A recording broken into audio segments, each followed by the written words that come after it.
Wardrobe for the Coach's Corner has been supplied by the Penn Hills Sports Shop on Frankstown Road in Penn Hills. For all your team supplies, uniforms, trophy, and engraving, see Larry at the Penn Hills Sports Shop in the Municipal Plaza across from the police station off Frankstown Road in Penn Hills. Give him a call at 412-795-3636. The Penn Hills Sports Shop on Frankstown Road in Penn Hills.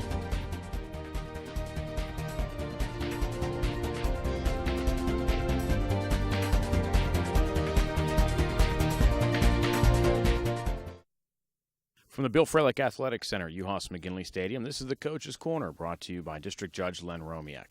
Along with the head coach of the Penn Hills Indians, Neil Gordon, I'm Bill Navari.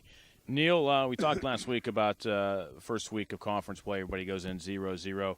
Now we're into second week of conference play. It's a lot better coming in at 1-0 than it is at 0-1. So a win this week against Fox Chapel. You guys seem to, if you're able to knock off Fox Chapel Friday night, it should be an easier path to the playoffs for you guys.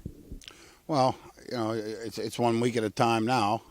Surprisingly, last week we had mentioned that the parity in the conference this year. Gateway seems to be the strongest, but Plum being very strong, and us struggling, and Woodland Hills struggling, and Fox Chapel winning a few games early and looking pretty good, and Kiski with the weapons they have. So this whole conference, I still think, is a toss-up, and it's going to be,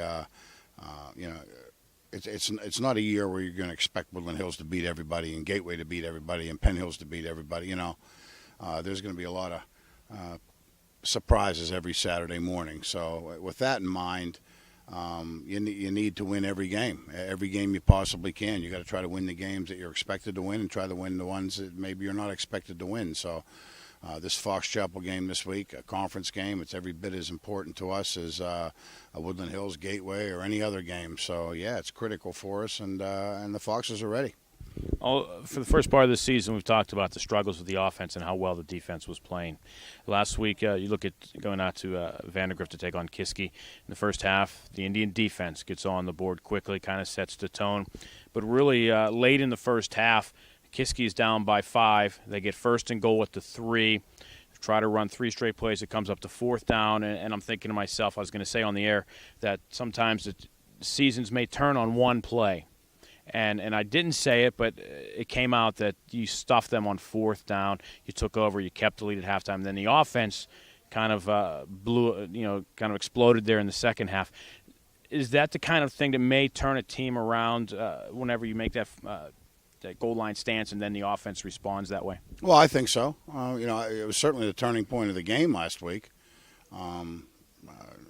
Different attitude. Chest seemed a little bit higher and stronger, and the kids came off the field jumping up and down, and there were a lot of good things to be seen from that goal line stop that we had. So, last year I'll still attribute us getting beat up by North Hills as the thing that's turned the season. You look at a negative like that and turn it into, after you look back on the season, and say that was the biggest positive of the year. So I think last week anyway, the kids got more confidence, and they thought for once, hey, maybe we are a Penn Hills team. We can do some things like this. And the rest of the game, we played with a different attitude. So, I would like to hope it's a season-changing thing, but it was certainly a game-changing thing. What did you as a coach have to do to help these kids maintain that level of intensity, that kind of puffed-out chest attitude after winning a game like that last week at Kiski? Well, that's the name of the game. Coaching isn't an X's and O's thing. You can go out and read a book. If you never coached a minute in your life, go on out and read a book and figure out how to run a pass or block a run or do this or do that and play a 4-4 defense. It's, I think anyway, my job is to try to get the most I can out of the kids. And sometimes, whether we're right or wrong, it's we decide in the coach's room pre-practice that it's time that we get in their face a little bit and make it ugly and get after them and scream and holler. And other times where you maybe think it's time to maybe dummy up a little bit and pat them on the back a little bit more and so forth, and to try to get them on Friday night to maintain that level. So, the more experienced kids you have, the easier that job is, because they know what it takes, and they know that Fox Chapel can beat you, and they know what's going to happen on Friday night, and they know what a conference game is like, and they know how important a conference win is and how devastating a conference loss is. So the kids that have been up and down the road a little bit, they understand these things. The kids that haven't been up and down the road, you want to try to prevent them from learning a lesson by losing a game. And it's a high level of intensity. I mean, if you're not intense on Friday night, you're probably going to lose. It's kind of where we're going to go next is the kids who are inexperienced. Next week, big game with Gateway. Obviously, it's a game Gateway always looks forward to. We look forward to. How do you keep these kids from not looking past, thinking, no, it's just Fox Chapel. We have Gateway next week, instead of focusing on what is a very good Fox Chapel team this year? Well, we've said it 10 times already this week. If you're looking ahead to Gateway next week, then you're going down on Friday night. And, like I said before, you don't want them to, you don't want to come into the huddle after the game and say, see, I told you. You just want to try to prevent it. And I'm sure that there are some immature kids in there, at least mentally, in this thing that are thinking, Gateway's only 7 days away and so forth. But if there's too many of them, and this is one of the aspects of one of the intangibles that you can't see on the field, but it's all important, and that is senior leadership and veteran leadership. It's up to the kids out there, the seniors, some of the kids that you're talking to tonight, to make those younger kids understand that looking ahead's not a good thing. And you can go back from the NFL all the way down to midget football and see if there's somebody looking ahead. Chances are that they're going to go down in a contest maybe they should have won. The biggest thing with the Indians, other than the inexperience this year, has been the injuries.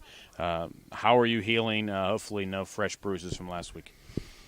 Nothing new, but that's always a good thing. Yeah, that's a good thing. But on the bad side of that is we have nothing back yet either. So we're still missing so many kids: Corey Kirchner and Adams and Braswell and numerous others. Some Rob Hobson is not played yet, and we're just gimped up and banged up. And some of the kids that are out there, Teddy Blakeman and a few others, aren't 100% either. So we're banged up a little bit, and we continue to be banged up. But hopefully, time will. If we can sneak one in this Friday night, hopefully we can get a little bit healthier for next week and the next 3 weeks. Let's hope you can sneak one in Friday night. Let's talk about the seniors you brought with you tonight. Yeah, 3 very, very familiar names to anybody that has followed us. The first one, Barry Morrison. Barry was a defensive end and a tight end, but we moved him down inside on offense, and he's playing our right tackle now. He's also starting at a defensive end on Ron Graham's side of the ball. And if you would happen to find have to pick a pleasant surprise, not that we didn't expect him to step up, but I don't think in our wildest dreams we thought that Barry would step up the way he has. He's a great practice player, obviously a great student and somebody that we're very proud of. He's a great practice player, but he has played so well on both sides of the ball, it blows my mind. It really does. And Barry Morrison has meant so much to our offense and so much to our defense up to this point. I just can't put it into words. He's been the big man, and he's been the captain. And if more of the kids on this team would emulate Barry Morrison, we'd be in better shape. It was nice to see him get that touchdown last week. Yeah, that's a nice little perk for somebody that just works so hard. You're right. The second one, Kenny Lander. Kenny Lander has gone through some major problems with injuries. He's got terrible asthma, and it just seems like the kid has never, ever been healthy for the program. But, we win on games on Friday nights because of Kenny Lander. Whether he's on the field on Friday night or just breaking our necks in practice all week on the scout team and special teams and all that other kind of stuff, that Kenny Lander is very, very important. You might not read on Saturday morning that he scored 2 touchdowns or threw for X number of yards or made 17 tackles, but this team isn't going anywhere without Kenny Landers around. And Kenny's just, he's a great kid. I love him like a son. And I just love having him around. He's really a good kid, and you'll certainly enjoy talking to him. The third one has been our left guard since the beginning of the season, and one of those kids that was a JV-type kid last year that stepped in. It was his turn to play, and he has stepped in, and he has played very well. One of the strongest kids on the team, probably with Barry. These are the 2 leaders of this young offensive line, and their play is good. Mike Andraka, has played very, very well at left guard, made all the calls in there that have been necessary to make, as Barry has at the right tackle. So we got one on each side to try to bring the pups along, and they've done a fantastic job. So Mike Andraka, again, great student, was a wrestler, and he's just a good athlete. He's a Penn Hills kid, he bleeds red and gold, and he'll fight you tooth and nail till the end, and that's what we're looking for out of these young kids. And again, if they would emulate Michael a little bit, we'd be better off. Well, we look forward to talking with them. Best of luck against the Foxes on Friday night, and we look forward to the big matchup next week against Gateway. Well, let's just one at a time. Fox Chapel here. Coming up next, our Seniors of the Week as the Coach's Corner continues here on Comcast and the MSA Sports Network. Our Seniors of the Week, Mike Andraka, Ken Lander, and Barry Morrison of the 2007 Penn Hills Indians. Mike, the offensive line, not a lot of experience this year, a lot of injuries. You guys are patched up and playing the best that you guys can. You guys had to feel good about what you guys did last week against Kiski. Absolutely. Hard work's starting to pay off, and just got to keep working at it every week, getting more people healthy. Now, what's it going to take this week to not look past Fox Chapel? You have a good Fox Chapel team coming in Friday night. You guys need to stay focused against them again, a conference game. What do you guys do in the locker room to make sure that you don't look past them to next week? Really, it's just the films that keep us in check. You see all the plays they make, and how big their offensive line or their defensive line is, and you just have to keep focused one game at a time and take it that way. When you have speed on this team, like some of the backs that we have, does that help you guys in knowing that all you really need to do is open up a hole for maybe just a second or two, enough for that guy to get through, and do they help you guys help them? In other words, yeah, they'll give us pointers. Maybe if you took another step, really with guys this quick, all you have to do is create a small seam and they'll be off. Kadeem and Chris Darby, all those guys. How do you think the running game is going to do this week? Probably pretty well, hopefully, anyways. Okay, well, best of luck to you, Kenny Lander. What can we say about you? I mean, you guys, you've been banged up. I've seen you on crutches. I've seen you in slings. I've seen you hurt. But the best thing this year is actually getting to see you out on the field. It's got to feel really good to get yourself in a position now that you're healthy enough that you're finally seeing some playing time. Yeah, I'm glad I'm seeing some playing time. I saw you, at Kiski last week, on the defensive side. You're a linebacker. Obviously, you like to get in and, hit people. Is that the facet of the game do you like the most, or do you like maybe trying to get on the other side of the ball and playing a little offense? I love defense. I just like hitting. That's why I play football. It's just a throw, hitting, and feeling the pads crack, and I just like that aspect of the game. So you're still healthy enough that you're going to be able to play Friday night against Fox Chapel as well, I assume? I hope, yeah. What do you, obviously 1-0 in the conference, a big victory Friday night will help you guys, on your way to the playoffs. I mean, they're 0-1. They kind of have their backs up against the wall. You guys are 1-0. A win Friday night, be real big for you guys. You guys focusing on the Foxes? We're focusing on the Foxes. Coach Gordon, because last year we kind of looked past the Foxes, and Coach Gordon's really making sure that we focus on them because they're not doing too bad this year. So. We're keeping our eye on them. Well, good luck. Barry Morrison, what can we talk about with you? 6 points last week. Did you send Kadeem Williams a card for that hit to cause the fumble? And the one thing is, when you had that ball up in your hands, it kind of looked like you didn't you were surprised to actually see that you had the ball in an open field in front of you. I mean, what were your thoughts whenever you're heading those 27 yards for a touchdown? My thoughts was just not tripping because last week against McKeesport, I picked up a fumble, but I fell, and I had a thumb cast on, so when I was running, I almost dropped it, so I put it in one hand and just ran. So, obviously, a big lift for the team. You guys got the lead. The bigger lift, let's talk on the defensive side of the ball late in the first half. First and goal at the 3, you stuff Kiski on 4 running plays. Obviously, that had to feel really good for the defense. I mean, is that the kind of thing where you guys can really build on for the rest of the year? Yeah, it is. The defensive line, our job is just to let the linebackers get their tackles, and we just clog up lanes. So when we did that, it boosted our whole team for the rest of the game. I asked Mike about the offensive line, if you guys are going to be able to open up enough to get the running game going. Another thing with the passing games, as it has been with Tommy, with a lot of attempts, is the line coming together enough to keep Tommy Fulton off of his backside? Yes, our pass protection is stepped up since the beginning of the year. Since we got injuries, people stepping up, and our running game's it should be better this week. So after you scored that touchdown last week, you didn't go in the coach's office and say, "Hey guys, why don't you give me that ball and I'll run it in for you." You're just sticking with the line play. Just sticking with the line play. What can we expect from you after high school? I mean, what do you want to accomplish your senior year, and what are you looking forward to after you graduate? You'll probably see me in college football, hopefully Division I, but I'll be studying psychology or criminology.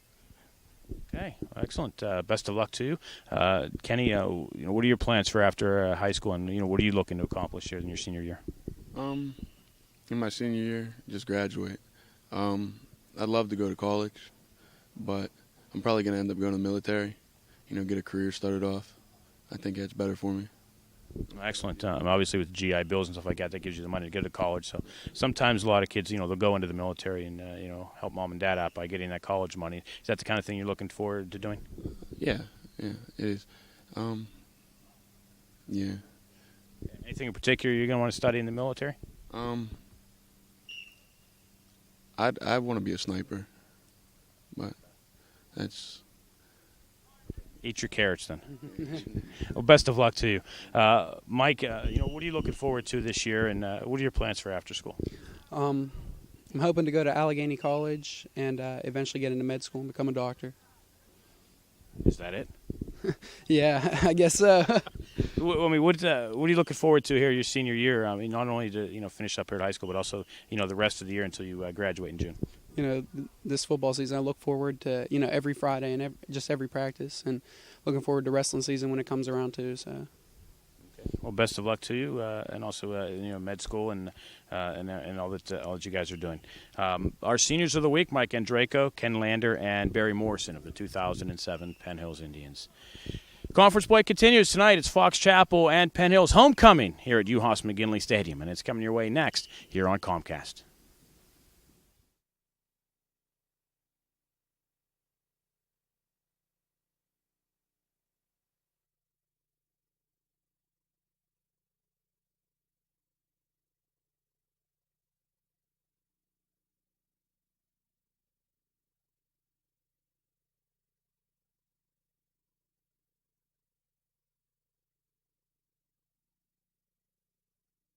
Tonight, it's homecoming as the 2-3 Penn Hills Indians host the 2-3 Fox Chapel Foxes. A very pleasant good evening to you. I'm Bill Navari. A warm night for football here in Penn Hills, early October. I think it'd be a little bit cooler, but alas, it is not. But a beautiful night nonetheless. Farraco tees it up at the 40. Kick high, and we'll go out of bounds on the far side of the field.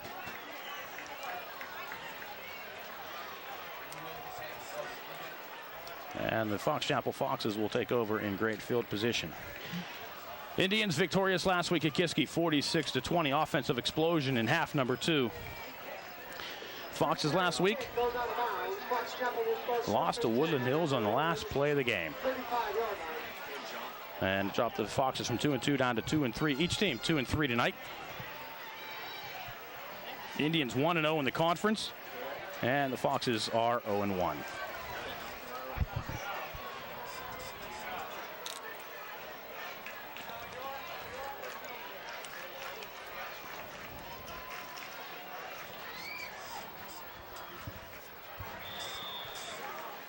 So finally we get things set up. The Foxes will take over 1st and 10 at their own 35-yard line.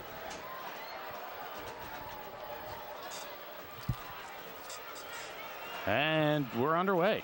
From the shotgun, the Foxes trips to the near side. High snap over the head of the quarterback. He's going to fall on it back at the 20-yard line. Boobin will come in and down him.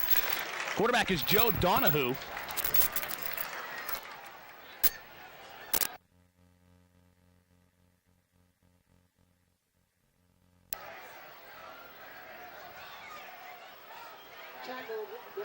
And things not starting off well for the Foxes.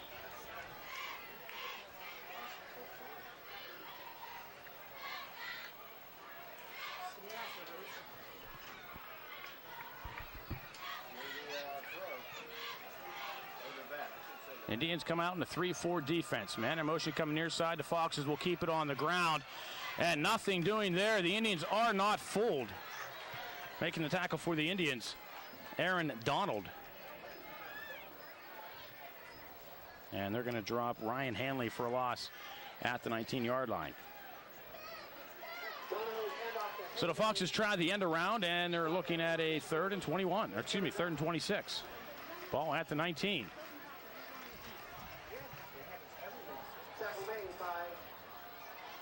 See Aaron Donald, the nose tackle. Barry Morrison, who had a touchdown there on his left.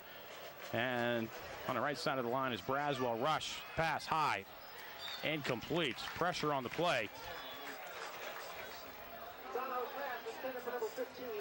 by the Indians, Teddy Blakeman. Pass incomplete, and the Foxes will go 3 and out on their first possession. And the Indians will get an opportunity with the football. Kadeem Williams, who had a big week last week for the Indians, drops back at his own 46-yard line.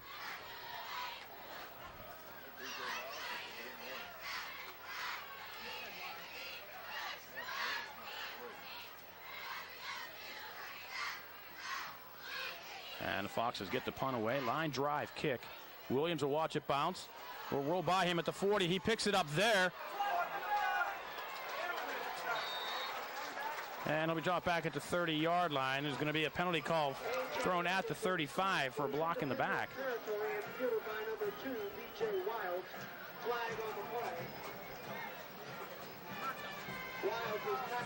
And we'll check where they marked the flag off from. Flag just about the 36-yard line. And Williams was dropped at the 30. So the Indians should be marched back about the 20-yard line.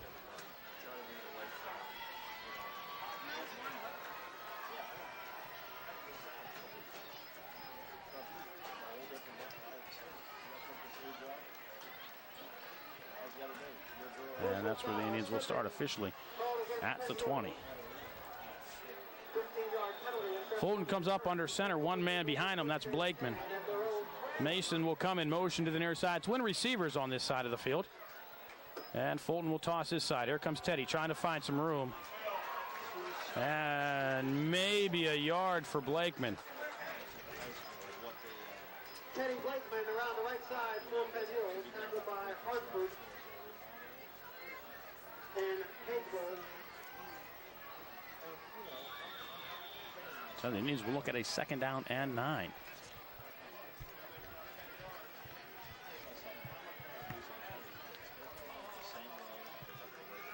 Gain of 1 on the play, 2nd and 9.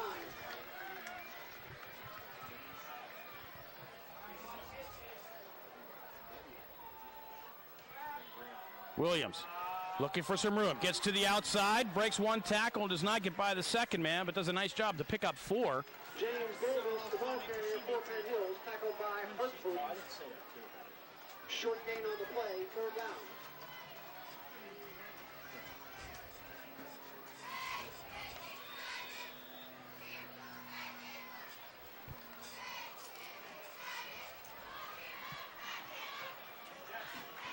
Now backs are split behind Fulton on a 3rd and 5.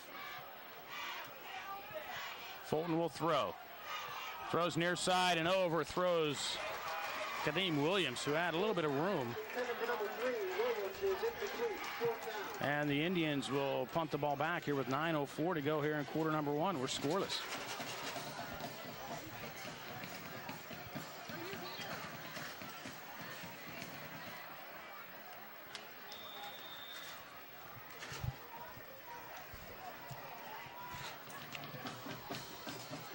And Tommy Fulton back doing the punting this week. Stands back at his own 10-yard line. The Foxes have 10 men up. Here they come with the rush. Fulton gets the kick away. Barely. Line drive. No return. Great coverage by the Indians. First man down was Joe Henshaw.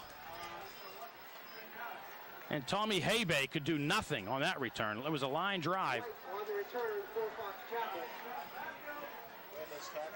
Tackled by Devon Taylor. And Henshaw made the first hit, brought him down at the 43-yard line.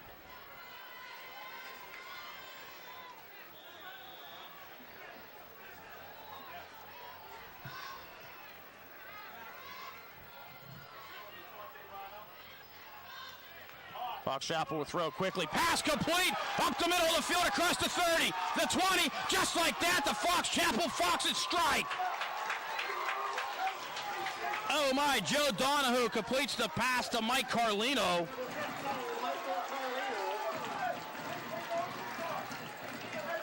And just like that, the Foxes go 57 yards into the end zone, and they lead 6-0.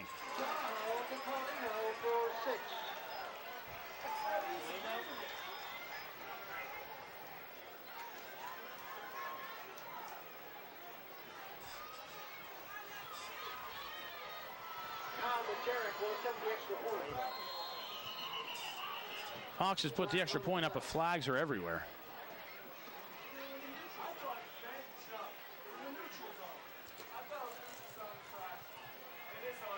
Indians will be called offsides. They'll move this one a little bit closer. Will the Foxes still kick, or are they going to send out the offense for the two-pointer? Looks like they'll still line up for the kick.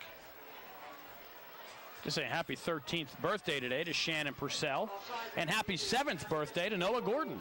Fox Chapel will kick. Kicking for the Foxes. Number 95, Kyle Majerek. Majerek gets the kick up, and the kick is through. 8:45 to go. First period, Fox Chapel 7, Penn Hills nothing. Here on Comcast and the MSA Sports Network. So the Foxes scoring drive, 57 yards in one play.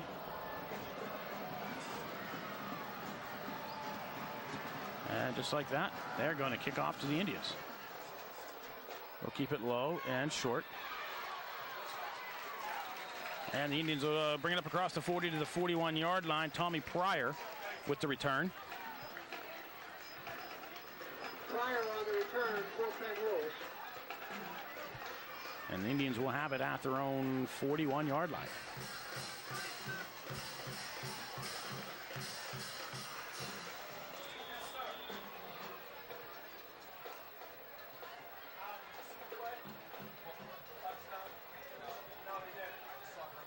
First and 10 for Big Red.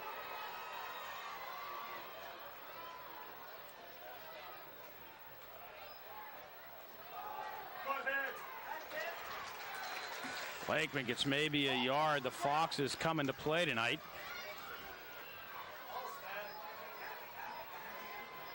Teddy Blakeman on the carry for the Indians. And Indians looking at a 2nd down and 9. Boy, what a warm night. Oh. We're above the crowd here. All the heat's coming up our way. Tackled by Gary Smith. Gain of 1, 2nd and 9. On the ground again. Blakeman again up to the 45, maybe the 46-yard line. Give him a pickup of 4. It'll be 3rd down and 5. Indians trailing 7-0 with 7:50 to go here in the first period. Homecoming.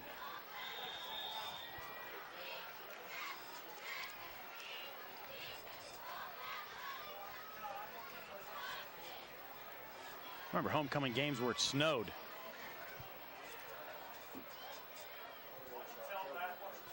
Fulton will throw. Under pressure from behind, gets the pass away over the middle.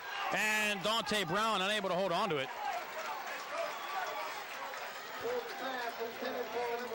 And the Indians will go 3 and out again. Covered on the play by Hartford. 4th down. Pass was there. Brown was unable to hang on. And the Indians will turn it over.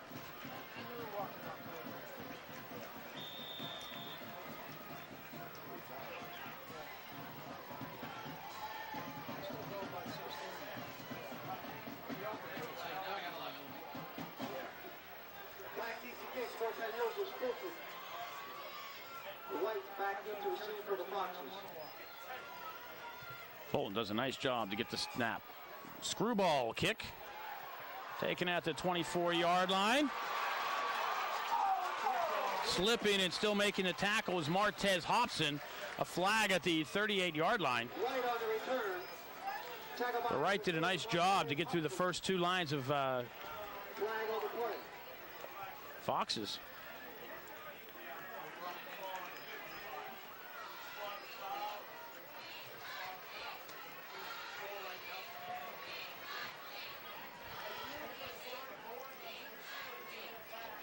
Look at that. My wife and daughter made it to the game tonight for homecoming. How about that?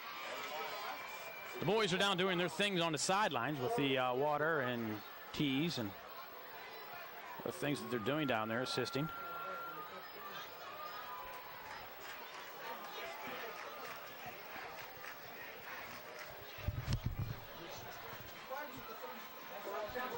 Inside their own 20-yard line at the 15, first and 10. See Helen and Samantha.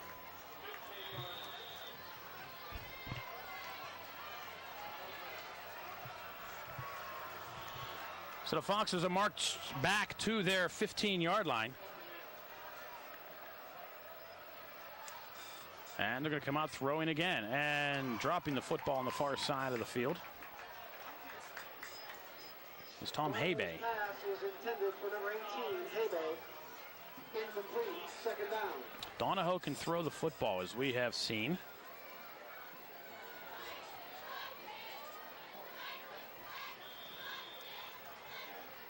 And the only run we've seen from them so far has been on a reverse. They have 5 receivers, 3 to the right, 2 to the near side. Donahoe from the shotgun. Looking right, comes back to the near side under pressure, gets away and does not get away for the second time.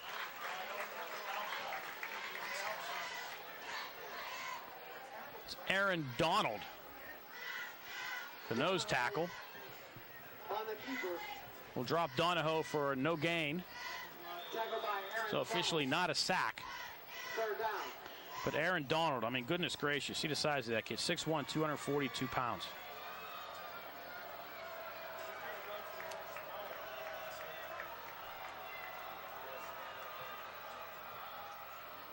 Donahoe under pressure, gets the pass away on the far side to Habay, and Habay is cemented to the floor by Dan Mason.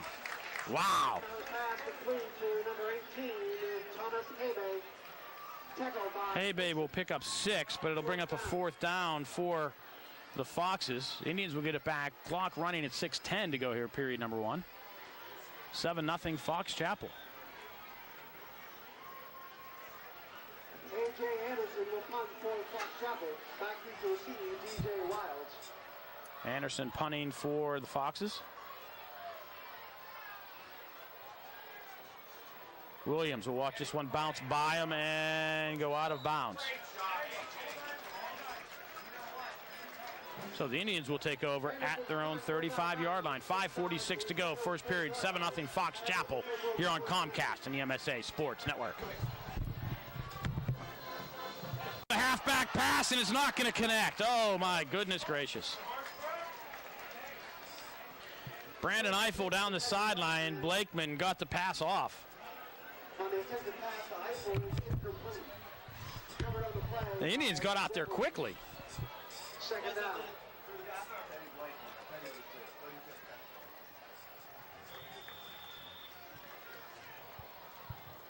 And Blakeman throws a halfback pass. The Indians trying some trickery.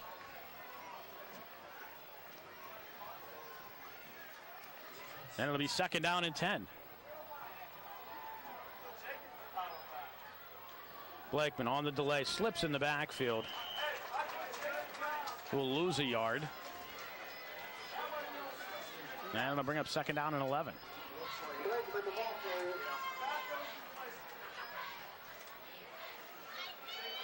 Tackled by Kuchek.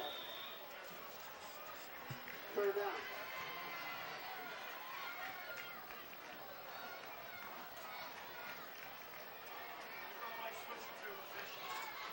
Clock running at 5:05. Indians trail by 7. Foxes scored on a 57-yard pass early in the first period.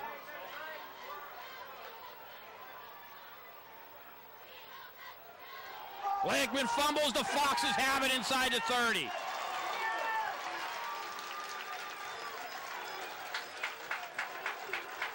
Teddy Blakeman fumbles the football inside Penn Hills territory, recovered by Fox Chapel. Blakeman was hit as soon as he got the football. It popped out. The Foxes fall on it at the 29-yard line. With a great opportunity to open this game up. Inside the Penn Hills 30-yard line.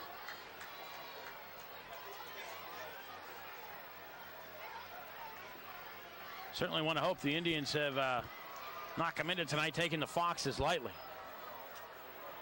Donahoe under pressure, hits as he throws the ball, and the pass caught inside the 5 down at the 1 yard line. Oh, what a catch on the play. Donahoe pass complete for White. Tackled by White with the reception. first and goal.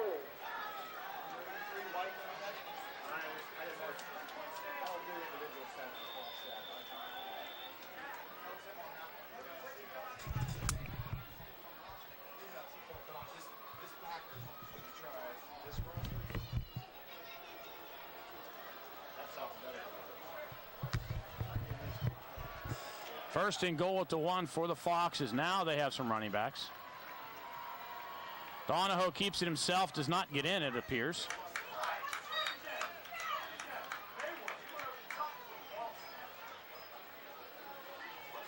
Donahoe on the quarterback sneak. Stops short of the goal line. So it'll be second and goal from the 1.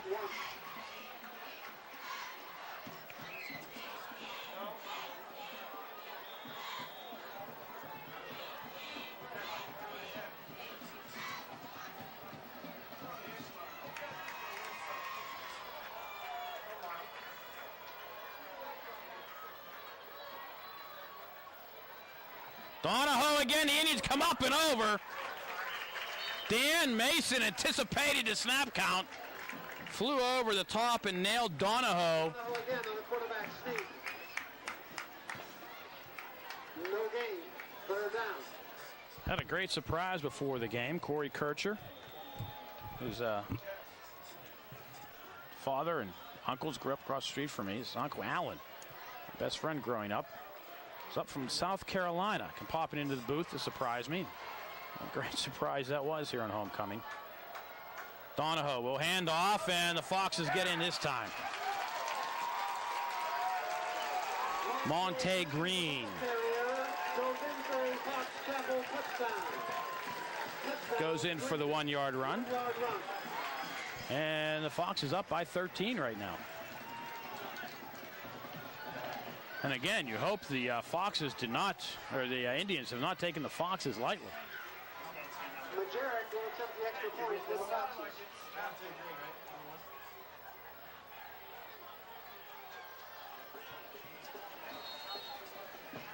And the kick is wide to the near side of the play. 3:03 to go. First period, Fox Chapel 13, Penn Hills nothing here on Comcast and the MSA Sports Network.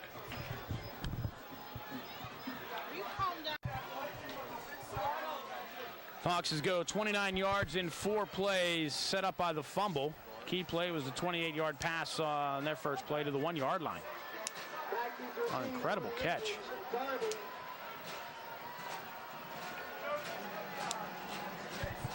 Anyway, back to the Kirchers. Corey's out for probably at least another week. We'll be back to anchor the line. Dad Ronnie's here tonight. Grandma Joanne here with the whole family.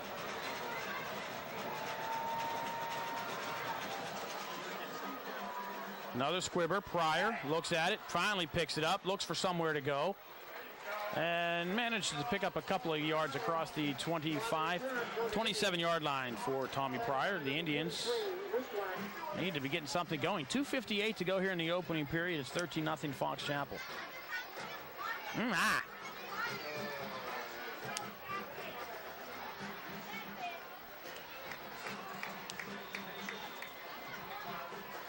So did Matt Strauss make the trip up for homecoming? Oh. Very good. Wow. See, my wife's here. And her sister came. Of course, she lives in Fox Chapel, so we can't mention that. Eiffel near side across the 40, up the sideline. Brandon Eiffel, it's a foot race. 20, 15, 10. Hello, Brandon Eiffel, touchdown Penn Hills. 73 yards.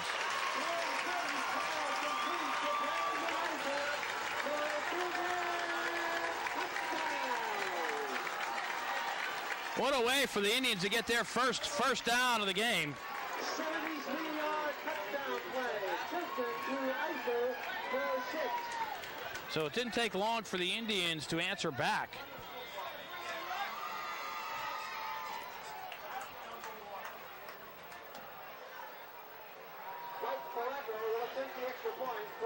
Mike Faracco will try the point after. Willie Moore will hold.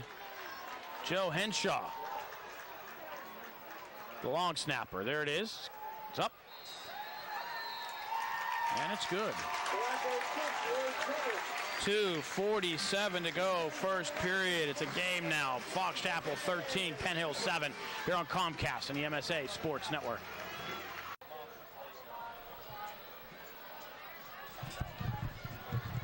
Tough crowd here in the booth. Indian scoring drive, one play, 73 yards, Fulton to Eiffel. Indians back in it. Faracco kicks off high, down at the 15-yard line. And the Foxes will start at their 30. Lombardi on the return for the Foxes takes it across the 15-yard line to the 30. Tackle by number 5, Dante Brown. Dante Brown making the tackle. And the Foxes now only up by 6.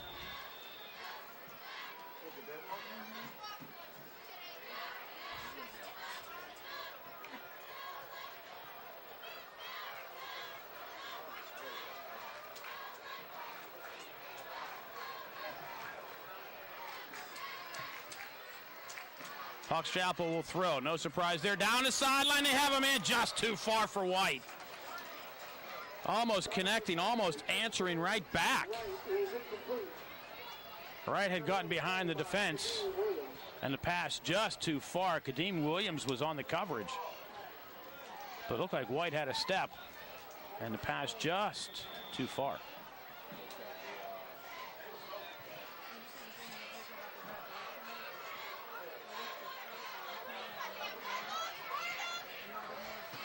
So second down and 10 now for Fox Chapel.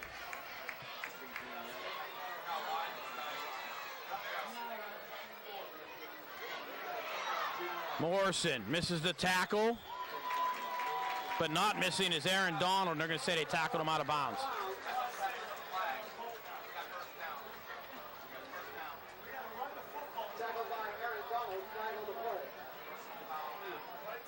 That's exactly what the call is going to be.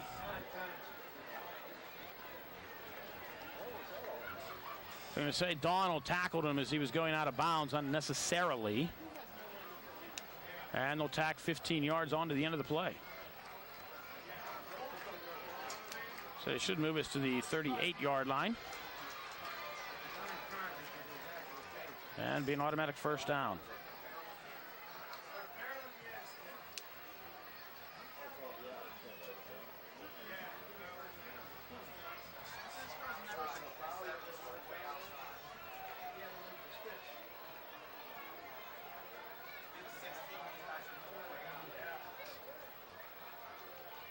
Official timeout for flags on the play.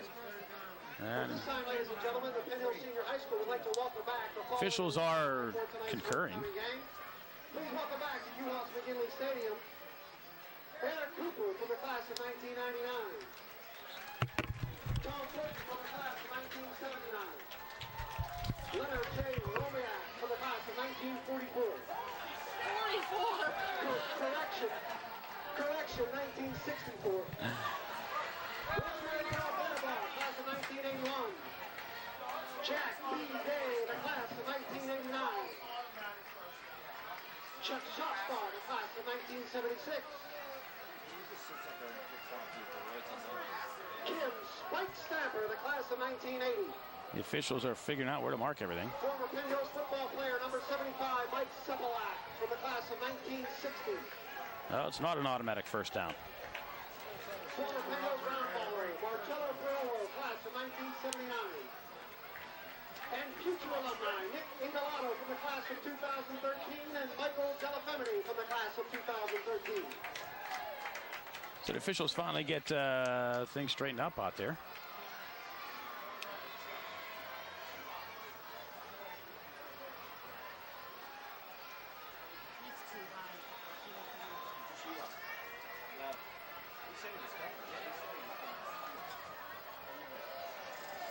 So now they get everything in order. And the Foxes will be looking at a 3rd and 3. Third down. And the Foxes move. Flag on the play. So instead of 3rd and 3, and Fox is looking at a 3rd and 8.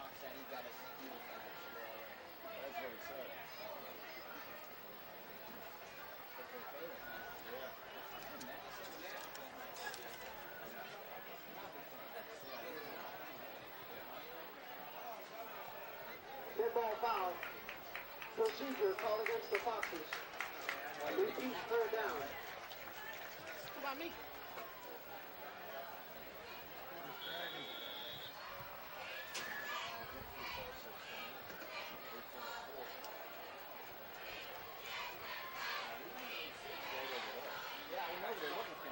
Third and 7. 3rd and we'll call it 7, closer to 8. Foxes throw underneath.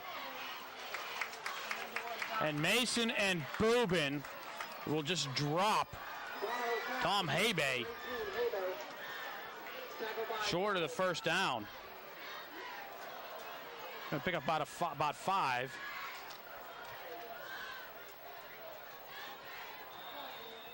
Fox Chapel is short of the first down. 4th and inches.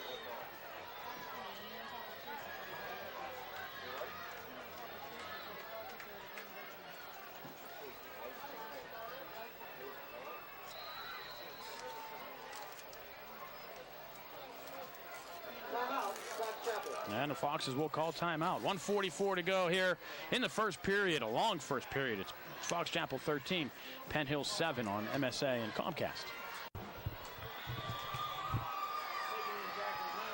4th and short. Foxes will go for it on 4th and 1. I think they're going to try to draw the Indians off.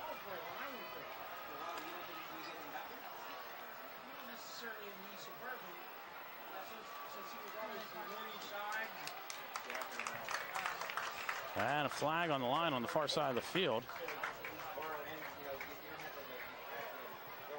And it's going to be a false start against the Foxes. They tried to get the Indians to move across the line, but they didn't. They moved themselves. 5 on the play. Repeat, 4th down. 4th and 6.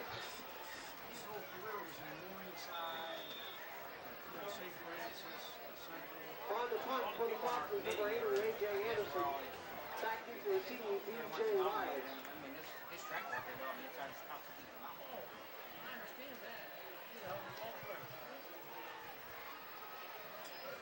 And the Foxes will kick it away.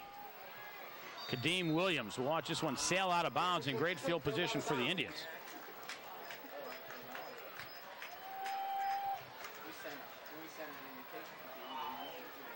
We're going to mark this one right at the 50-yard line. 1:38 to go, first period. Fox Chapel 13, Penn Hills 7 here on Comcast and the MSA Sports Network. We're going to just keep it right here.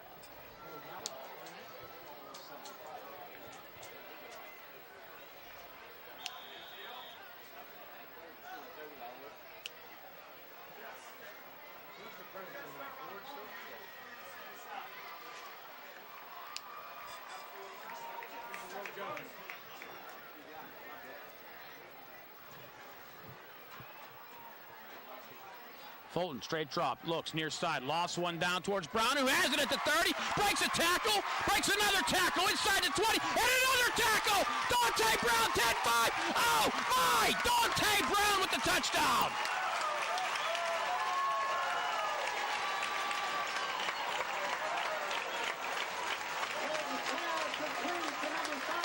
And one of the most prettiest touchdown receptions and yards after catch, you'll see Dante Brown, 50 yards. And the Indians tie the score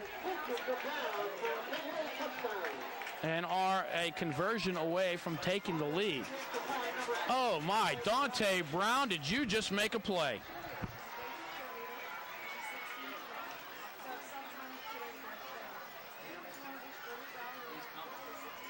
Bracco's kick is up and good. 1:26 to go in quarter number one. It's now Penn Hills 14, the Fox Chapel Foxes 13. Wow, the Indians scoring drive, one play, 50 yards after the great field position on the punt. I don't want to say the Indians go for it all because they're at the 50.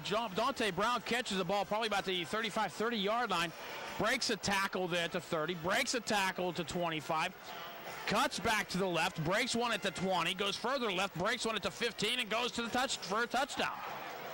Oh, my.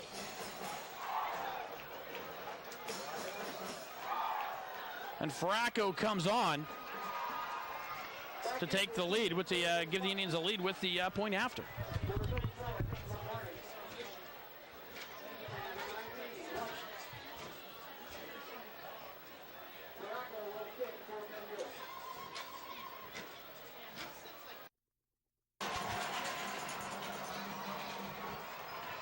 Short kickoff taken inside the 20-yard line, so it's really not that short. Indians great coverage. Kadeem Williams on the tackle along with Terrell Washington.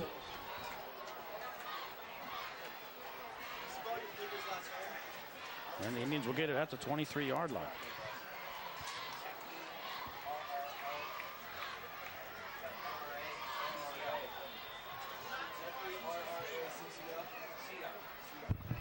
Got to chat a little bit with Mike Farraco in the locker room before tonight's game. A nice young man.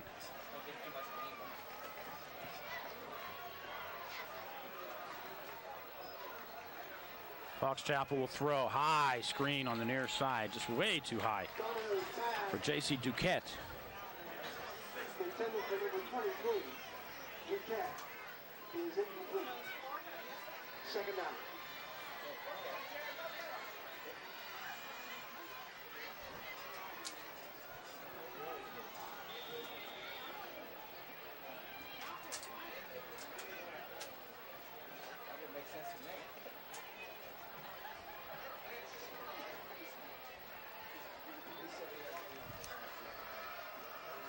And the Foxes, for the first time tonight, trail.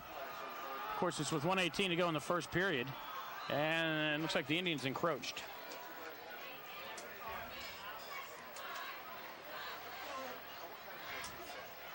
Flag on the play. And that's what it is. Foxes will have a 2nd and 5.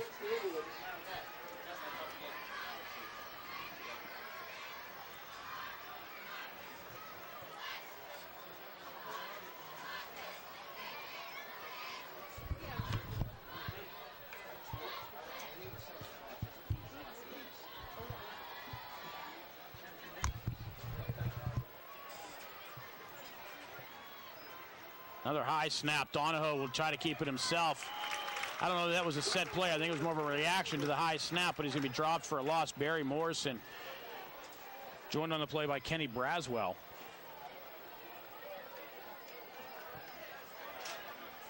Tackle by Andrico. He'll lose 2, and we'll call it 3rd and 7.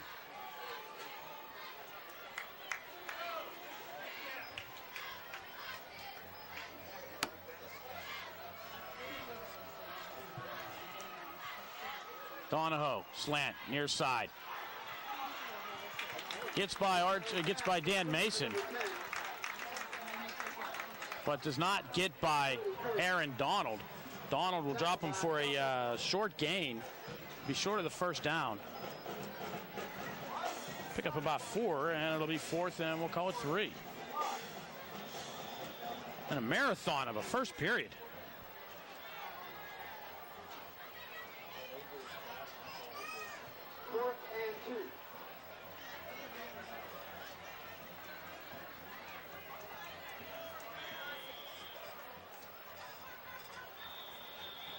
And the Foxes let the quarter wind down. After 1 period of play, it's Penn Hills 14, Fox Chapel 13 here on Comcast and the MSA Sports Network.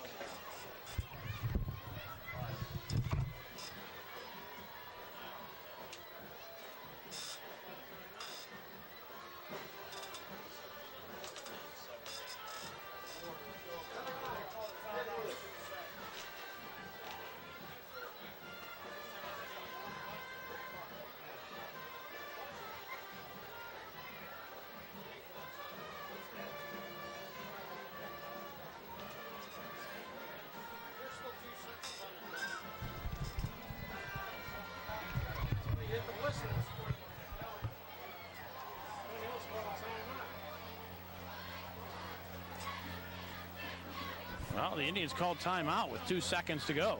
Penn Hills High School would like to extend a special welcome back to the following alumni for tonight's homecoming game. Special welcome back to Pauline Baracco, class of 82. Pat Manning, class of 82. Dave Wilkerson, class of 82. DJ Riles back into the team. Anderson will kick. Anderson to kick for the Foxes. And this will be the final play of the quarter, barring a penalty. DJ Wilds is back. And Wilds will watch this one. Did that hit off the official? Anderson's kick is down inside the No, apparently not.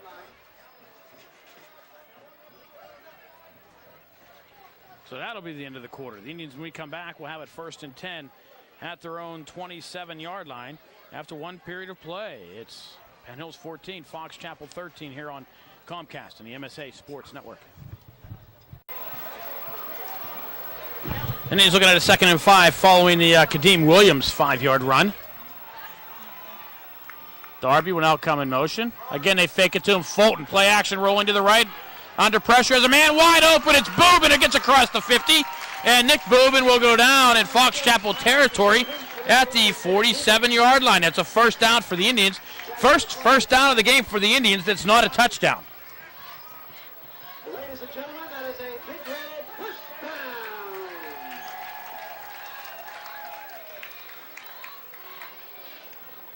16 yards on the reception for Boobin. And the Indians get to move the sticks again.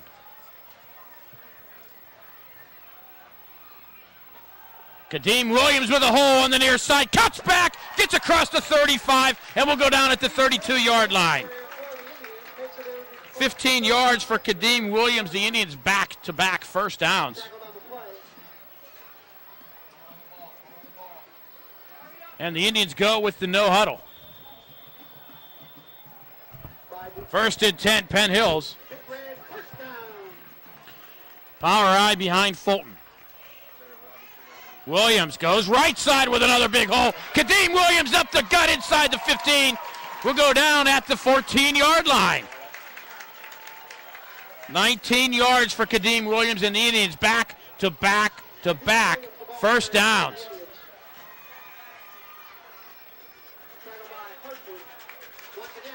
And again, power eye for the Indians.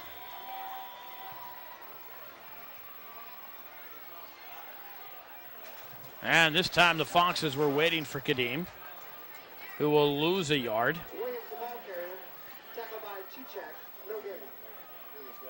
4 carries, 38 yards for Williams here in this drive.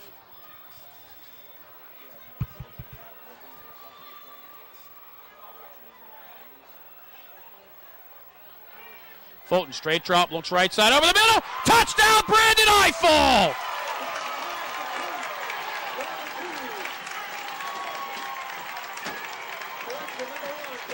Brandon Eiffel on the slant across the middle. Fulton with the perfect pass, and the Indians tack on their lead. They're now up by 7.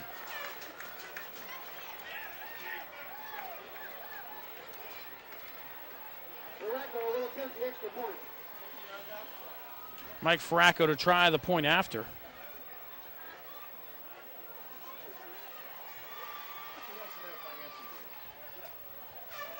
Henshaw to snap. Willie Moore to hold. And Faracco's kick is up. Booms this one straight through. 10-12 to go. First half. Penn Hills 21. Fox Chapel 13 here on Comcast and the MSA Sports Network.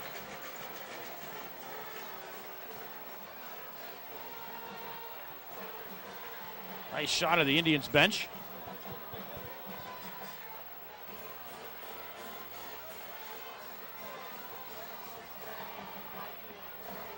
So DeMond Gibson was there on the left side.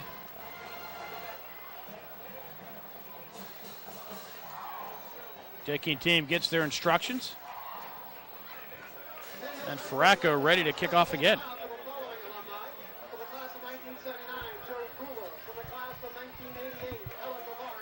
And a special welcome back to fantasy football guru from the Gaelic Storm, Rick Brennan.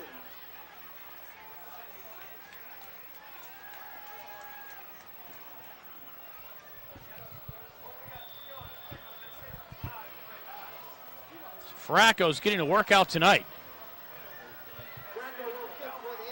And Farraco will squib this one down to the 26-yard line. Submarining on the tackle was Terrell Washington.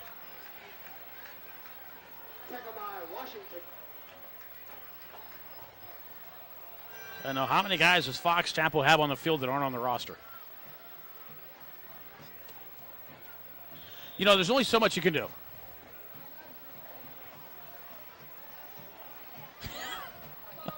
Alphabetical. Okay. Yeah. Oh, they have home and away numbers. Isn't that nice?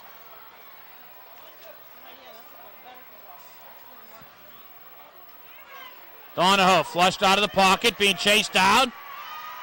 Gets the pass away, and the pass too high. They're going to call it a reception, I imagine. No, they won't. I thought they were going to give Cody Kirch the reception, saying he was pushed out, but officials are right there and say, nope, he wouldn't have come down with it anyway.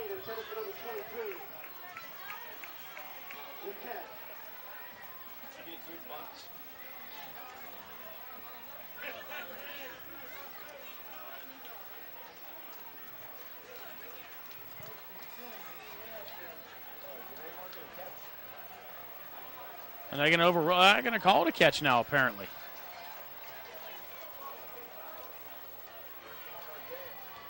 So it'll be 13 yards and a first down.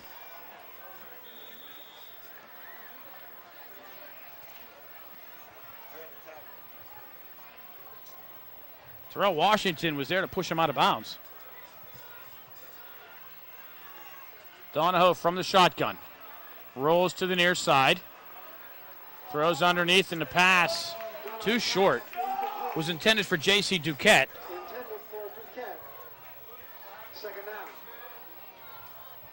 And it'll bring up a second down for the Foxes with 9:52 to go.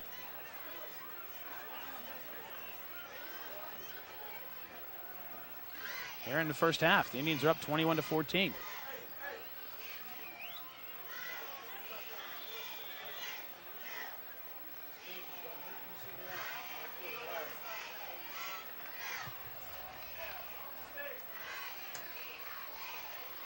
Trips will come to the near side for the Foxes. Donahoe from the shotgun.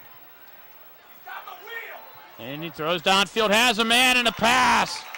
Batted down by Dante Brown. Had a man open along the sideline. The pass is incomplete, and that'll bring up a fourth down for Fox Chapel.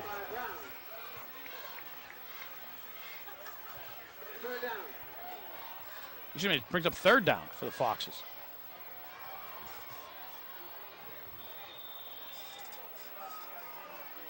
Clock stops for the moment with 9:45 to go here in the first period.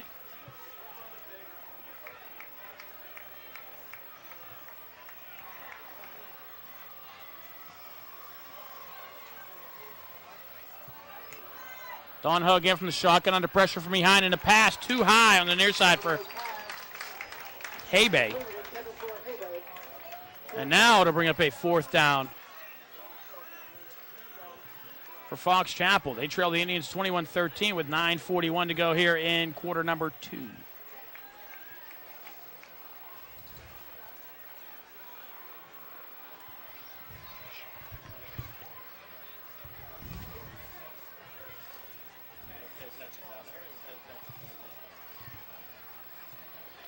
So the Foxes will drop back to punt. Indians with 10 men at the line. Williams back at his own 19-yard line.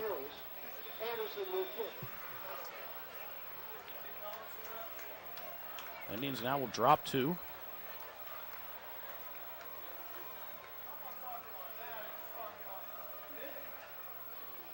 And the Foxes get the kick away, and Williams will watch this one go out of bounds on the far side of the field. And the Indians will take over with 9:35 to go here first period. Your score, Penn Hills 21, Fox Chapel 13. So we'll just keep it right here for the moment. Indians look like they're going quickly to the line.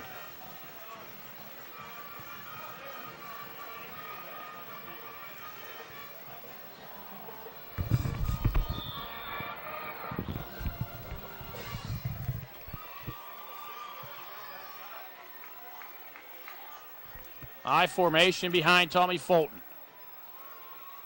Draw play. Blake. No. Fulton on the play action. Has Eiffel. And Eiffel unable to hold on to it. Oh, my. What a beautiful play action. Eiffel was there, and Eiffel just unable to come under it, hold on to it as the ball fell down into him. That would have been pretty. I said it before, and I'll say it again. Nobody can sell the play action like Tommy Fulton. He had us fold, and I'm watching in binoculars.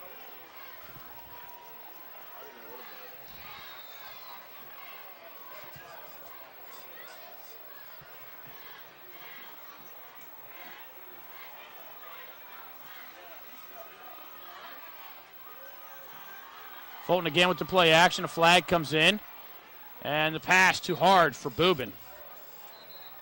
Check the penalty flag.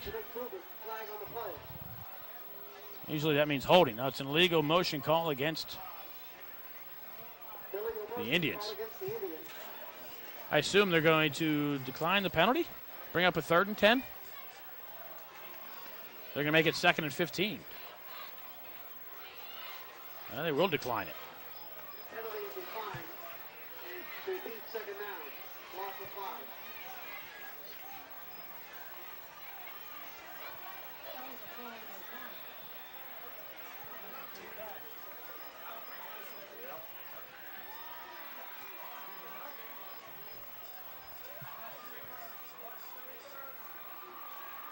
Brown splits to the right. I formation. There's Eiffel in the slot. Fulton will throw. Flushed out of the pocket, looking downfield, looking. He's going to run. Fulton goes out of bounds on the far side. I don't know if he ran out himself or if he was pushed out. But Fulton will pick up 6 on the carry, short of the first down, and he'll have to come in and punt with 9:03 to go.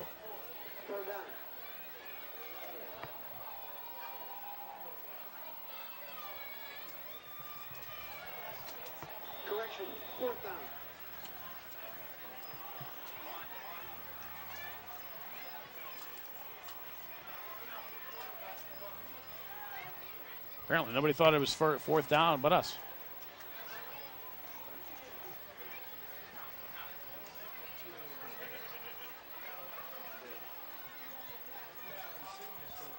And Fulton will not be punting. Teddy Blakeman will be back to kick. And the Indians will fake. There goes Boobin. Boobin lost across the sideline. Looks like he will have enough for a first down. We'll check the spot. Oh, they gave him a poor spot.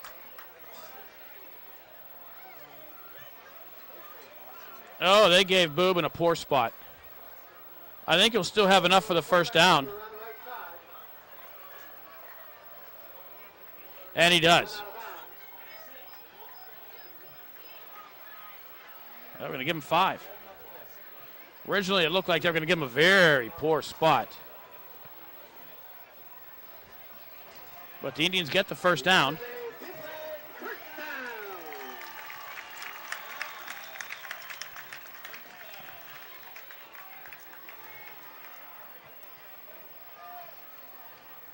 I think it was Boobin's first carry of the year.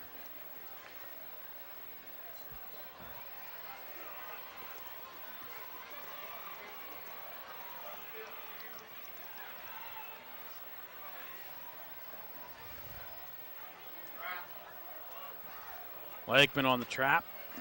Across the 35 to the 37. 6 yards for Teddy. Indians looking at a 2nd down and 4, and the clock continues to run finally.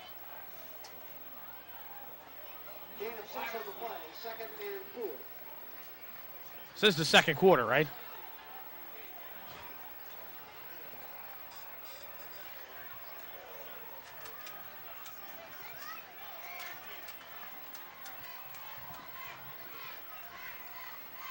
Fulton will throw. Looks right side. Has a pass. Complete. Will be a first down. Eiffel will be knocked out at the 47-yard line. A pickup of 10. Eiffel having a big night tonight. How much bigger it would have been had he been able to hold on to that 80-yarder. That'll move the chains and give us another big red first down.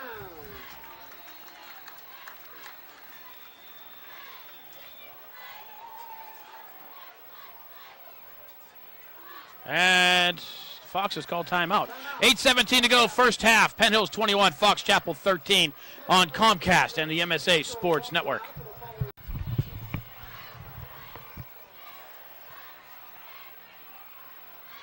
Fulton with a first and 10. They're going to mark it at the 50-yard line. Blakeman right side has a hole. Teddy Blakeman has the sideline and blockers with him. Blakeman, touchdown Penn Hills.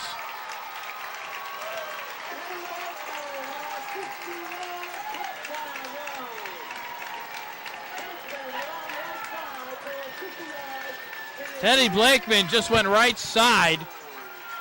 She got past the line. He had about 4 Indians with him.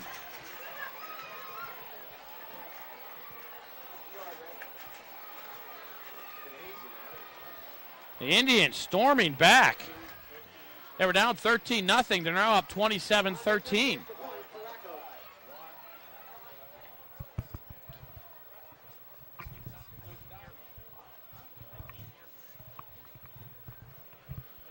Faracco will try his 4th point after attempt.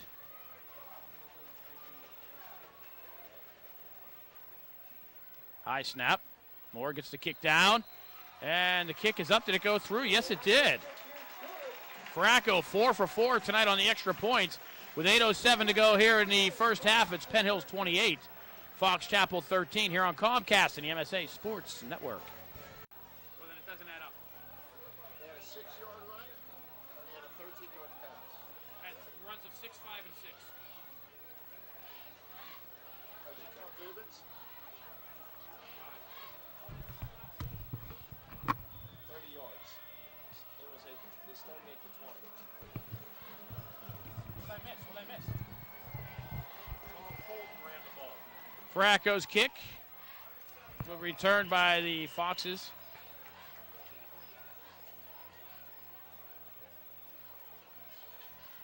Out to the 36-yard line. That's Fulton for a 6-yarder. Fulton for a 6, Boobin for a 5. 5. I gave him 5. It came to the first down. So it came at ball to 31. Blakeman with a 6, the 13-yard pass to Eiffel, and the 50-yard pass to 50-yard run to Blakeman. So 7 plays, 70 yards-ish.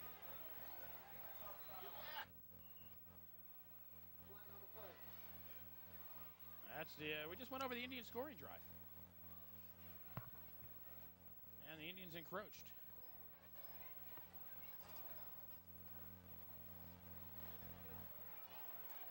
So it'll be first and 5 for the Foxes.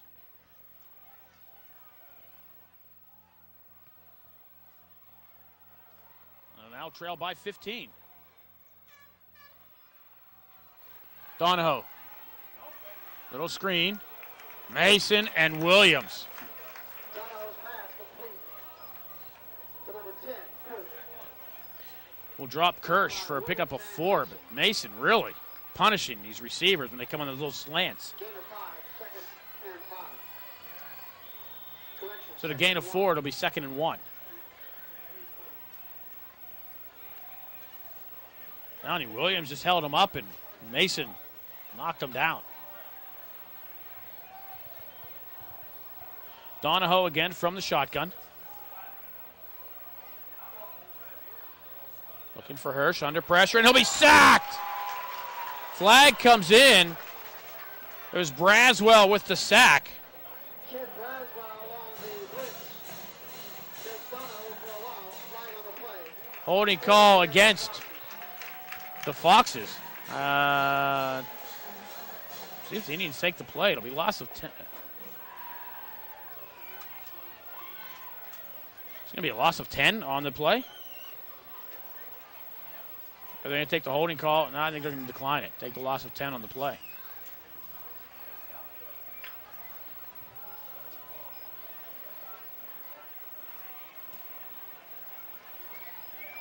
So it'll be 3rd and 11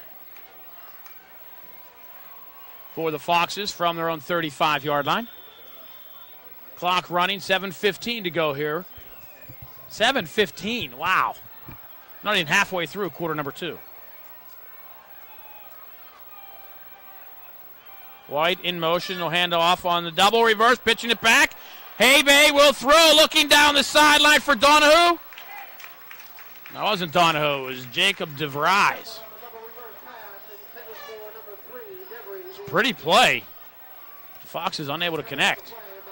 And it'll bring up a 4th down for Fox Chapel. That's what happens when you see a lot of passes. Clock does not run, and here we are Saturday morning, and we're in the second quarter.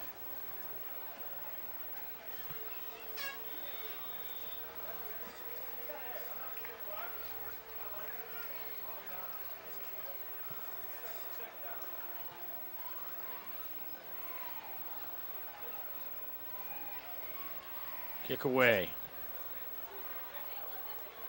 And Wilds will actually, they're standing there waiting for the Foxes to come down and down it. At the 33-yard line. Indians will take possession. 6:49 to go, second quarter. Penn Hills 28, Fox Chapel 13 here on Comcast and the MSA Sports Network.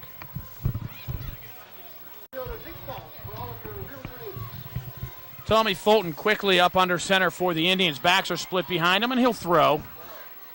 Looking, throws, has a man. Blakeman with a night. No, he's unable to come up with it.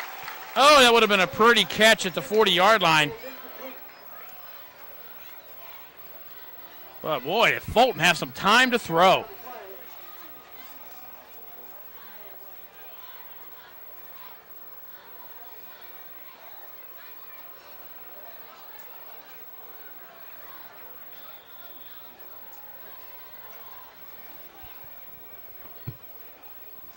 And Noah Gordon, 7 years old today.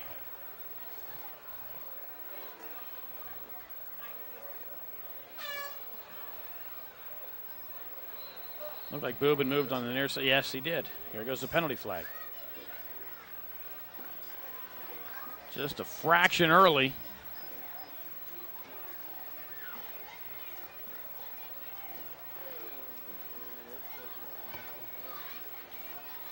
And the Indians will be looking at a 2nd and 15.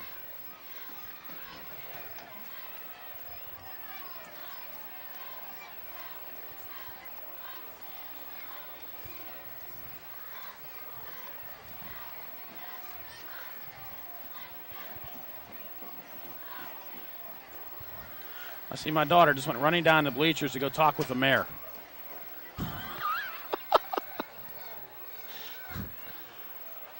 Anthony's in for it now. Indians will get a first down with Blakeman going right side, and unable to stay on his feet. He'll have a first down. Touchdown saving tackle. Sent Blakeman down, but he'll have a first down on a 2nd and 15. We'll get out to the 47-yard line.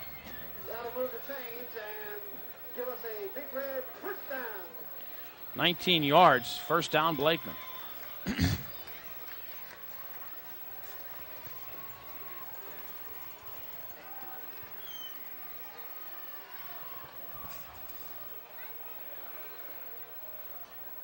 Blakeman on the trap.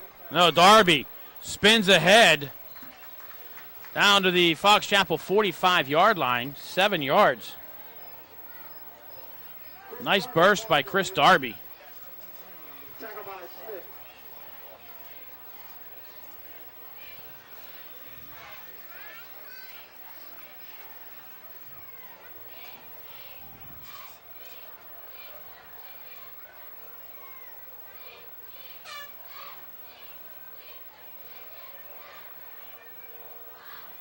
Fulton will be sacked at the 49-yard line.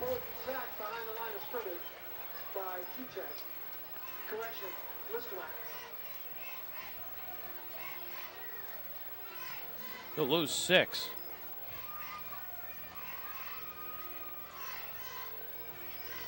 No, you won't. Lose 4. What did he lose? Thank you. Why didn't it look right?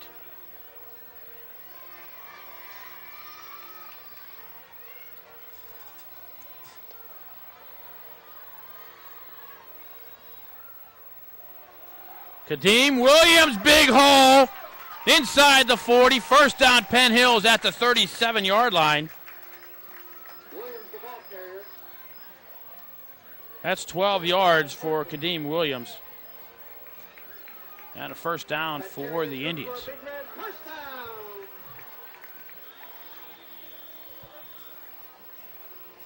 And the Indians go with the no huddle. Power eye behind him. Fulton launching one down the sideline for Eiffel. Has it inside the 10. It'll be first and goal, Indians. A flag comes in.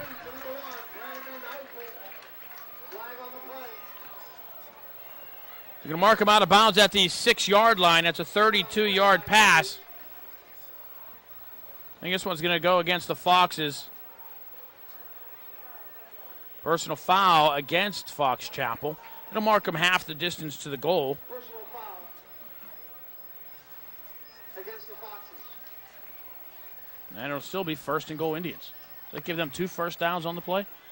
Ellis caught the football at half the distance to the goal line.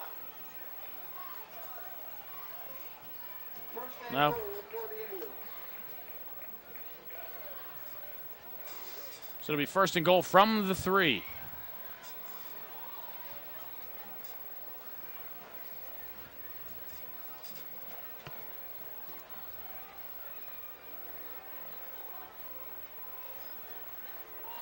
Blakeman with some blockers, breaks a tackle in the backfield, and walks his way into the end zone.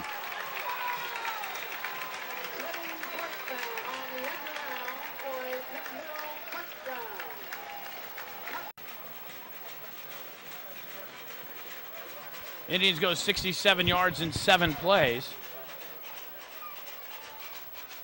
And Farraco's kick is up and through. 4:34 to go.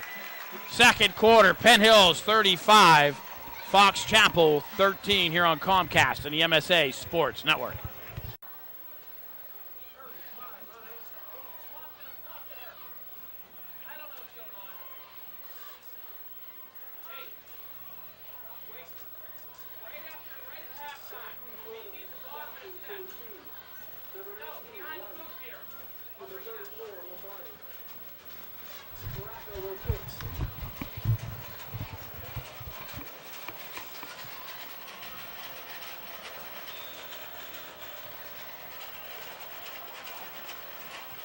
Farraco sets it up at the 40-yard line.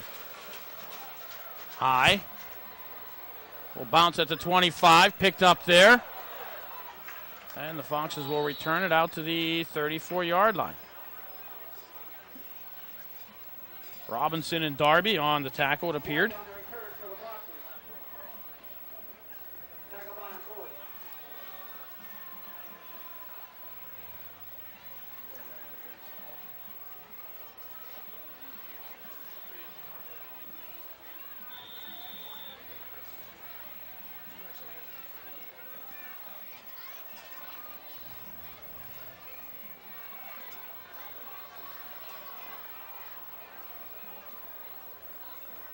Donahoe from the shotgun, under pressure, hit as he threw the ball. It's incomplete.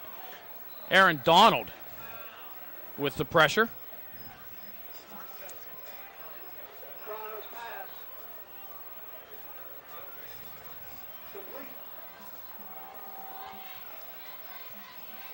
No, it was completed. They called that a reception. Was that Hobson on the tackle?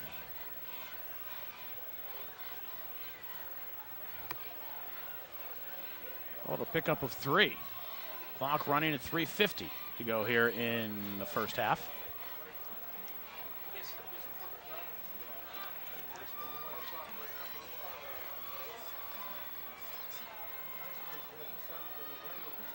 Donahoe flushed out of the pocket, throws behind his receiver. There should be a flag on that play. Kadeem Williams got away with a personal foul there, I think. Pass was intended for Cody Kirsch, incomplete. And that'll bring up a 4th down for the Foxes.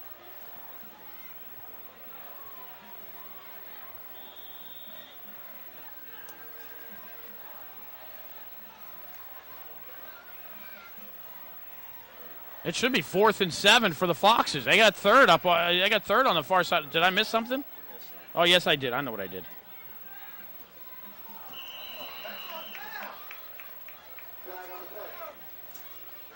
This one should go against the Indians.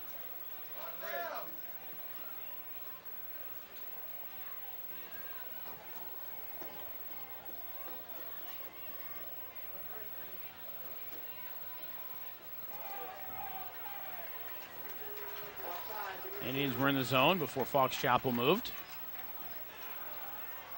So it'll be 3rd and we'll call it 2.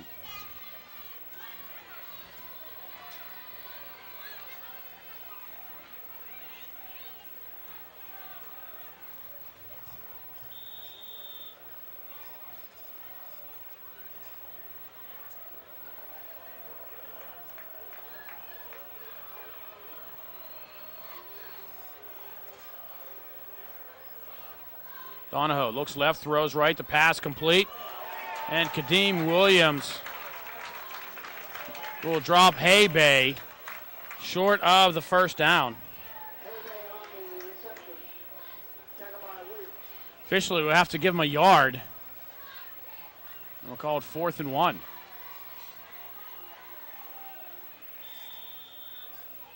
Now, I think if you're Fox Chapel, you go for it here.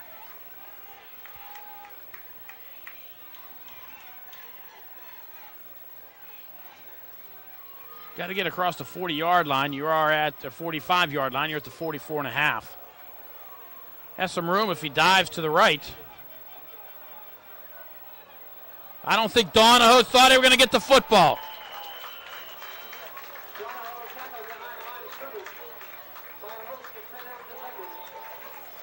That was a mistake on the center.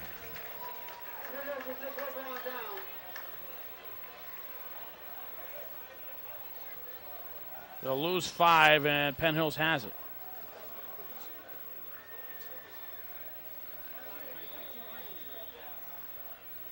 Indians have 2:48 on the clock and the ball at the Fox Chapel 39.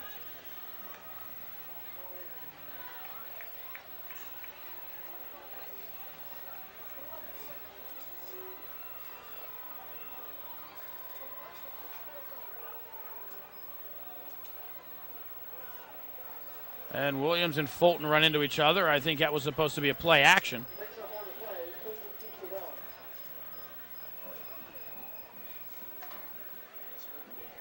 Fulton will lose a yard.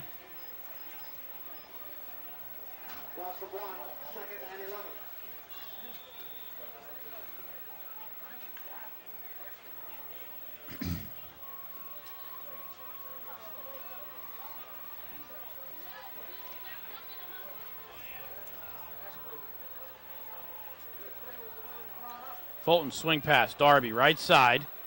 Darby ridden out of bounds inside the 35. Should be about the 34. I'm going to mark him at the 35.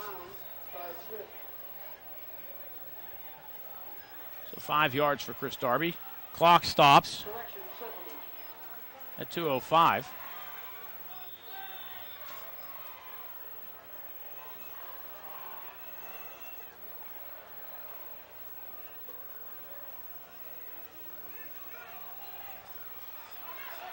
Dante Brown near side. One man to beat and does. Dante Brown, touchdown Penn Hills.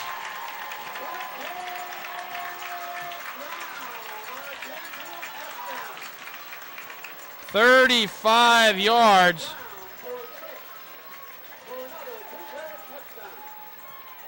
And Dante Brown picks up his 2nd touchdown of the game.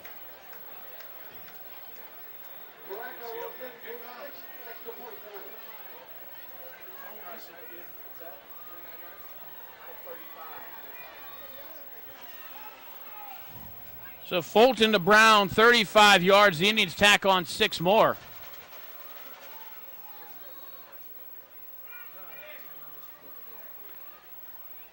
And Farraco puts it up and goes 6 for 6 here in the first half. 1:59 to go. First half. Penn Hills 42, Fox Chapel 13 here on Comcast and the MSA Sports Network.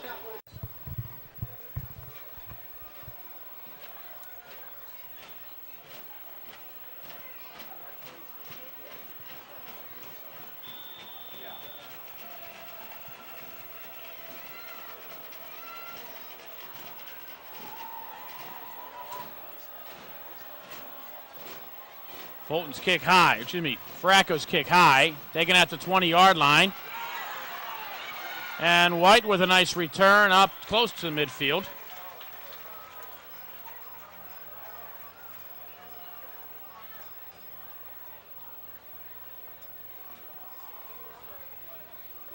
They'll mark him at the 49-yard line. So the Foxes have one timeout. And the ball at their own 49-yard line.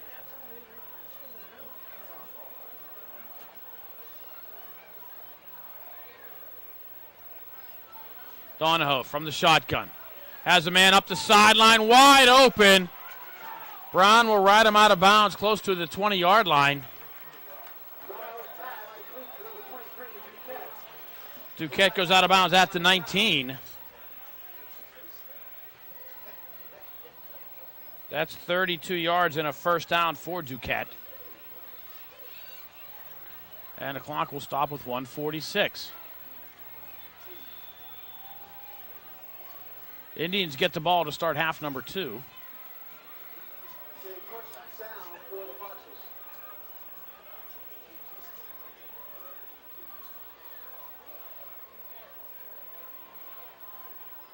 Again from the shotgun. Donahoe looks, tries to set up the screen underneath. And broken up by Donald. No, it wasn't Donald. Yes, it was. Aaron Donald. Boy, he moves quick for a big guy.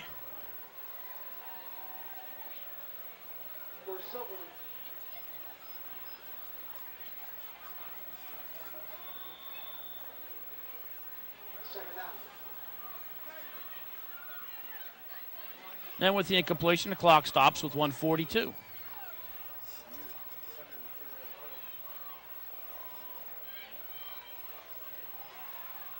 Throws underneath, does Donahoe, and the pass is dropped. Donahoe and Kirsch have connected up quite frequently tonight on that little slant play.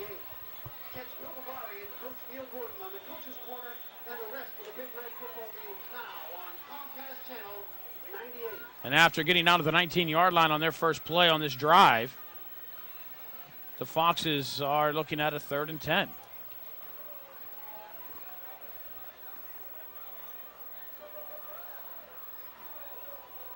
There goes Kirsch again on the little slant. And Dan Mason again punishes him for the reception. That's a tough 3 yards for Kirsch. Now it's 4th down for Fox Chapel. It's a 16. The line was at the 19. I'll give him 4. Okay. Merry Christmas.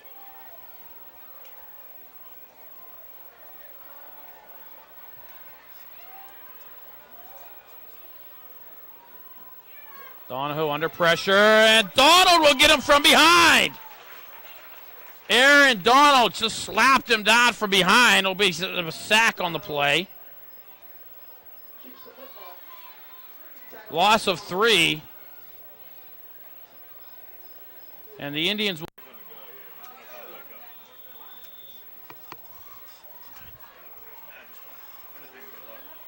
And that's what the Indians will do. The Indians are going to take a knee to end the first half.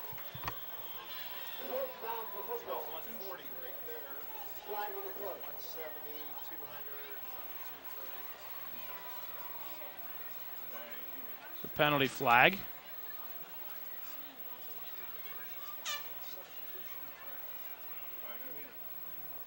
Like an illegal substitution.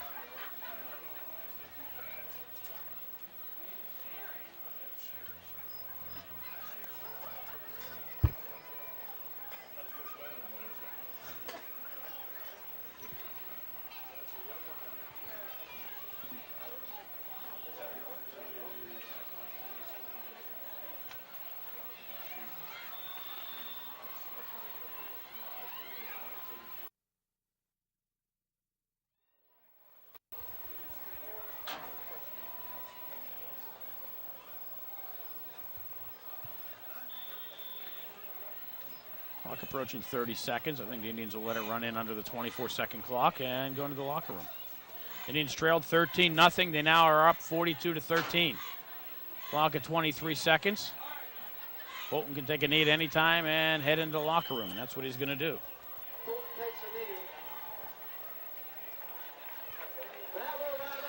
And that'll be the end of the first half. After one half of play, it's Penn Hills 42, Fox Chapel 13. Second half action coming your way next here on Comcast and the MSA Sports Network.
today, Penn Hills Big Red Marching Band.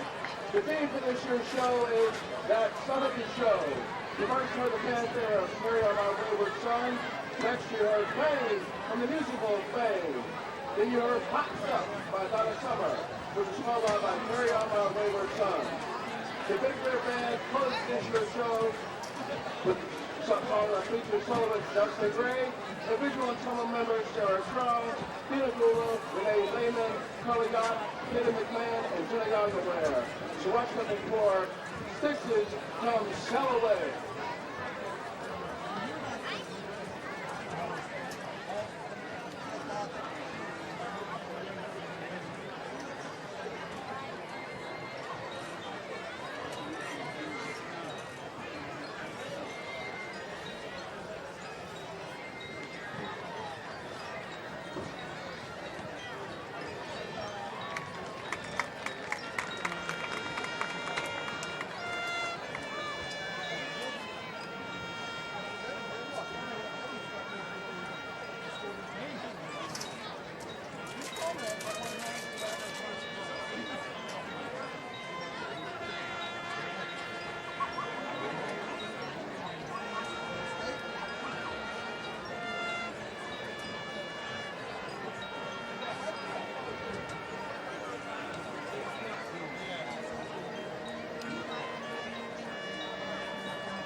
Second half action about to get underway here at Uhas McGinley Stadium with the score Penn Hills 42, Fox Chapel 13. The Indians will get the ball to start half number 2. Remember, they trailed 13-0 early, and they've stormed back 42-13. If the Indians are able to get it on the board here with a touchdown to go up by 35 or more, we'll have a running clock the rest of the way through.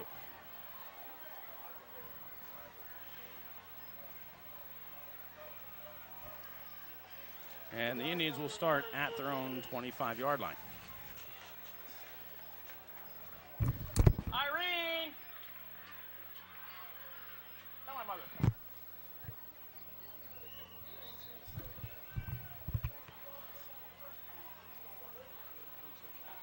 So that was an injured Fox on the field. Start early. So I'll tell you what, we'll recap the first half here quickly. After the Indians' first possession, they punted. Fox Chapel took over at their own 43-yard line. It took them one play. Joe Donahue to Mike Carlino, 57 yards. They're up 7-0. Following a Penn Hills fumble in the first quarter, the Foxes got the ball at the 29-yard line. Their first play, it took them to the 1-yard line. It was first and goal. It took them 3 tries to go the 1 yard. Finally, Monte Green went in from the 1, and they're up 13-0. How long did it take the Indians to get back into it? About 13 seconds. First play after that, Brandon Eiffel, 73-yard pass from Fulton. They were down 13-7, and then it's been all Penn Hills from there. Dante Brown has the reception at the 50-yard line.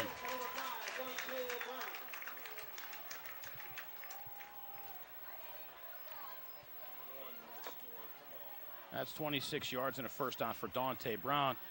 He had a 50-yard pass to give the Indians a 14-13 lead. Eiffel, a 15-yarder. Teddy Blakeman, a 50-yard run. Teddy Blakeman, a 3-yard run. And then Dante Brown, a 35-yard pass from Fulton. Farraco, 6 for 6 on point afters in the first half. And the Indians jump early here. It'll be 1st and 15. So after being down 13-0, like I said, The Indians score 42 straight points. It's 42-13 here in quarter number 3.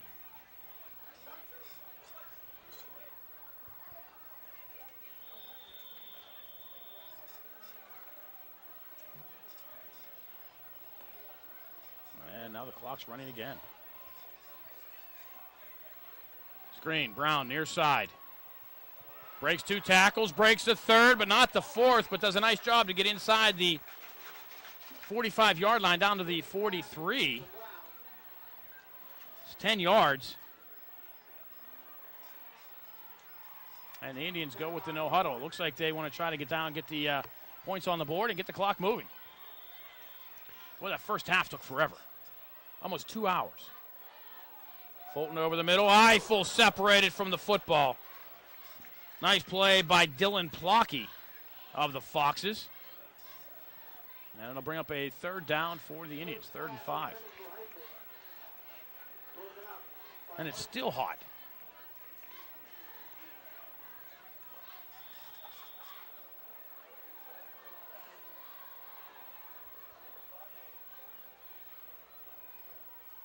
Blakeman, right side, has a blocker in Williams. Gets to the outside. We'll have a first down up the sideline.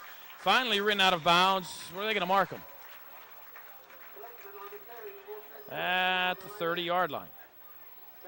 12 yards for Teddy. And the Indians their second first down of the half. Did we mention that the 50-50 winner tonight was my mother?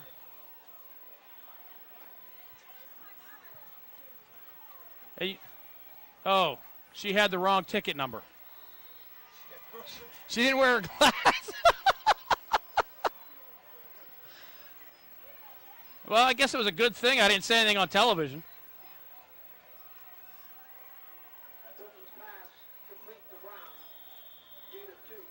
Dante Brown picks up 2 on a short pass from Fulton.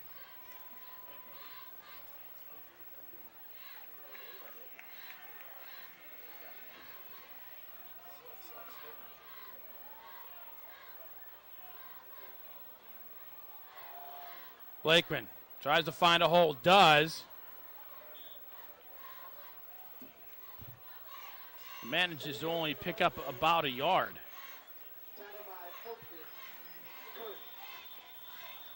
And there's an injured Indian. We'll take a timeout. 10:21 to go. Third quarter. Penn Hills 42, Fox Chapel 13 here on. Yeah, there you go. All righty.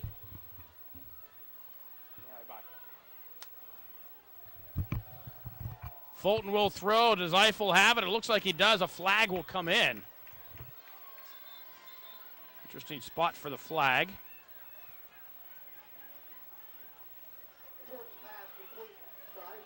Pickup of about 7. And this one's going to go against the Indians.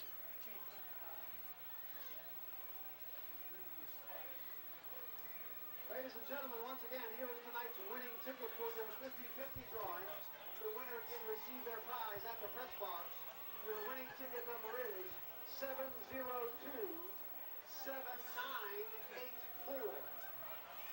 702-7984. Please claim your prize at the press box. Here's his prize for the ineligible man downfield. Indians had an ineligible receiver downfield. Fulton pumps, looks, throws down the sideline. Too far for Eiffel.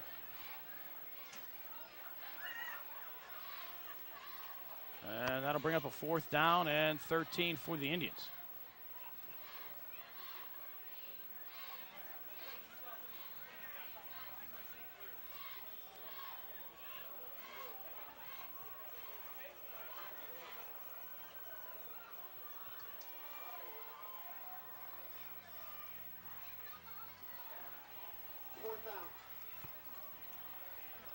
It's taking a long time to talk things over.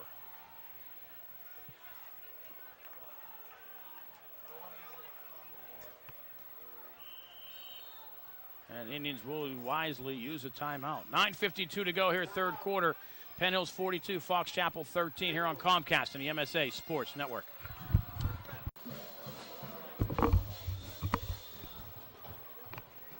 Indians will go for it on 4th down. Twins to the right, I formation. Dante Brown to the near side. Swing pass, Blakeman. Inside to 30, he'll be short of the 1st down.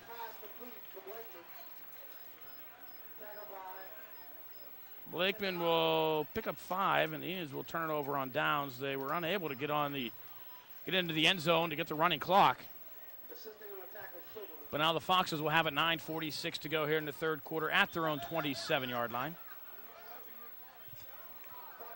Will we see the first team offense again? I probably not. But trips to the left, Twins to the near side. 5 receivers set for the Foxes. Donahoe in the shotgun. Looks left, throws right underneath. Hay-Bay on that little slant.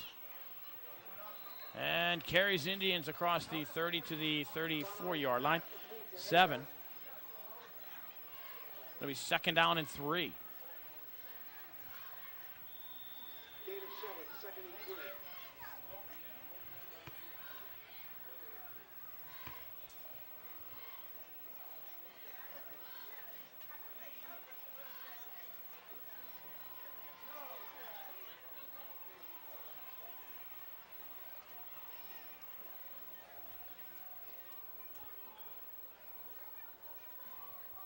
Donahoe looks to the near side. Flush, chased, and will be sacked back inside the 25. Barry Morrison with the sack. It's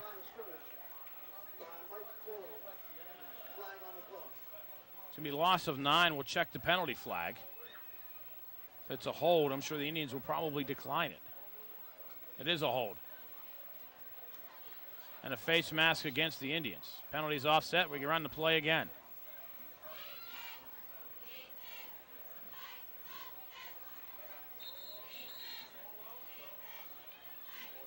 Official timeout. We have offsetting penalties. Holding against Fox Chapel. Face mask against the Indians.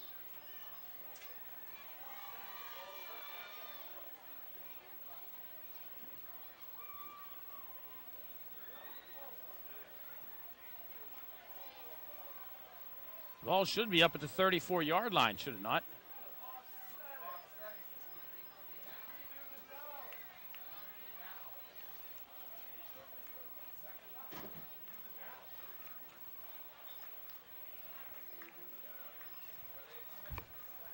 I know the officials are going to talk this one over. I think it should still be 2nd down at the 34-yard line.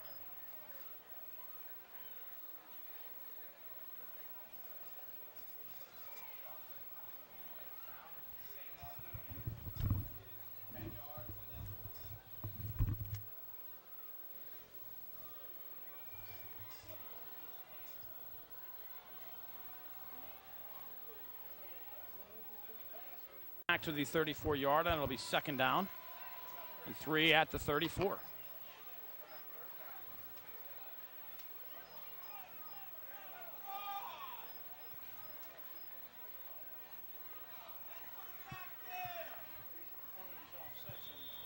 So the offsetting penalties negates the play.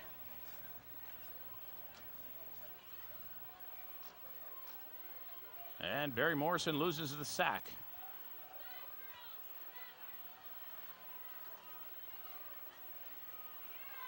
Donahoe on the option, still on his feet. We'll have a 1st down for the Foxes. Aaron Donald with Dante Brown finally bring him down at the 48-yard line after a pickup of 14. And a 1st down. So instead of a -9 on 2nd down, they get 14 and a 1st down.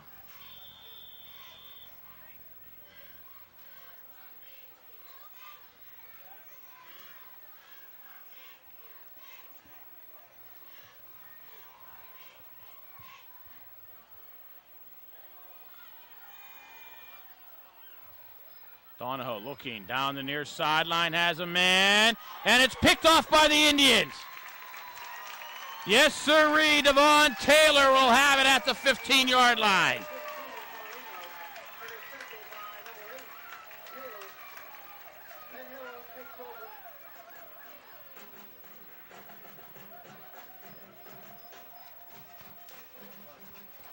Devon Taylor had the inside coverage and made the reception. And the Indians have the ball back at the 15-yard line.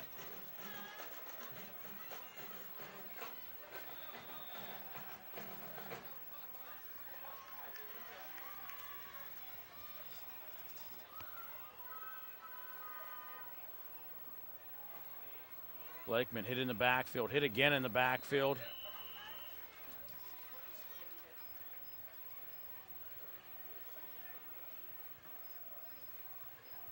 And does a nice job to get back to the line of scrimmage. I think 5 different Foxes hit him.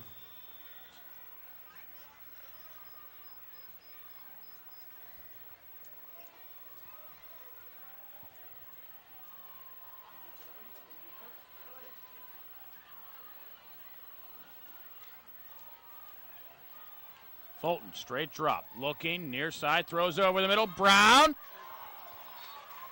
And the pass nicely defended by the Foxes' Colin Hartford.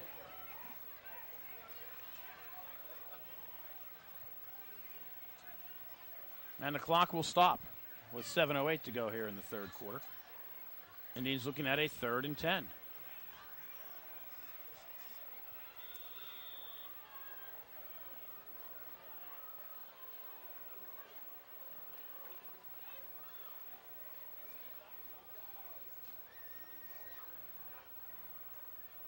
Eiffel and Brown to the right.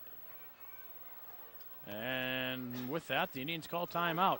7:08 to go here, third quarter. Penn Hills 42, Fox Chapel 13 here on Comcast and the MSA Sports Network. Third down.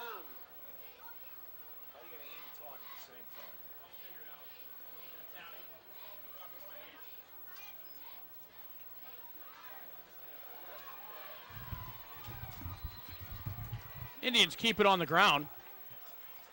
Darby.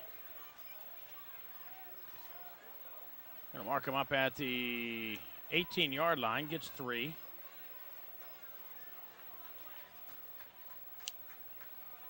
And the Indians will bring on the punting unit. Fourth down for the Indians. So Fulton will stay in and punt. We'll see if the Indians do in fact kick. Imagine they would. Fulton gets the kick away. High. Taken at the 48-yard line. Fair catch called for. The mark him at the 47. He is received by number 19, White. So the Foxes will have nice field position at the 47-yard line. Only problem is they trail by 29. It's 42-13. If you're joining us late, the Indians trailed 13-0. It was 13-0 Foxes, and it looked like this could have been a long night for the Indians. But they came roaring right back, scored the last 42 points, and that's where we are, 42-13. Where it was at halftime, and that's where we are midway through the third period now.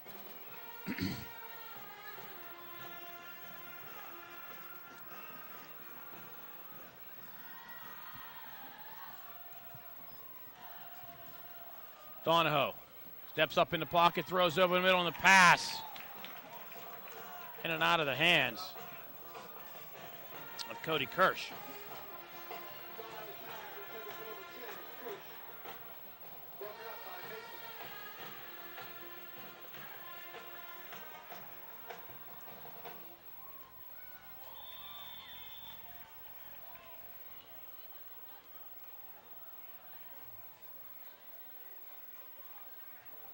Of course, we'd like to say congratulations to the 2007 homecoming court.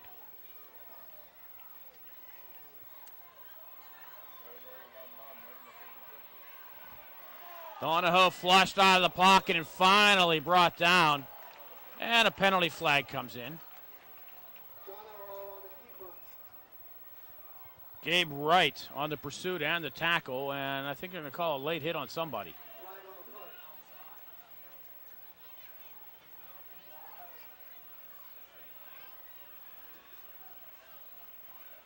Unsportsmanlike conduct call against.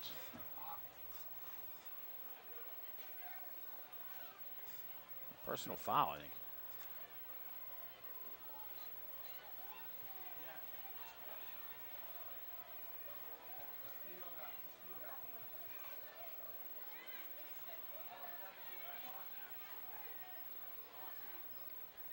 Need a first down for the Foxes.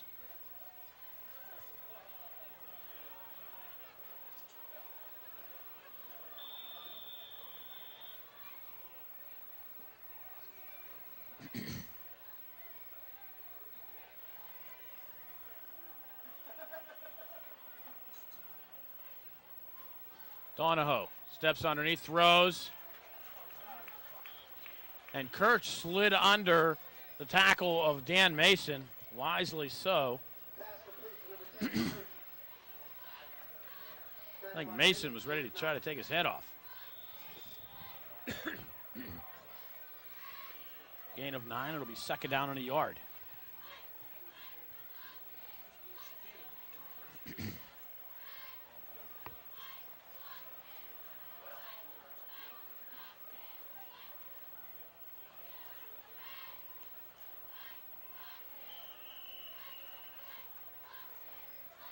Penalty flags come in from everywhere.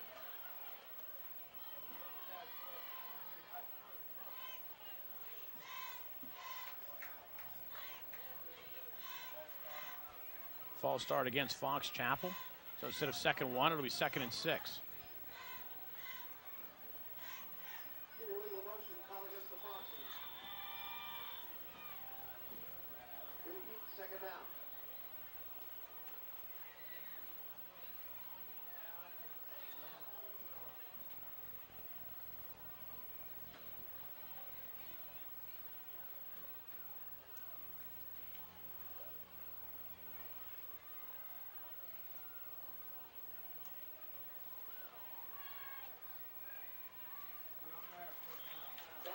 Fox Chapel will have a first down at the 24-yard line. Kirch with the reception.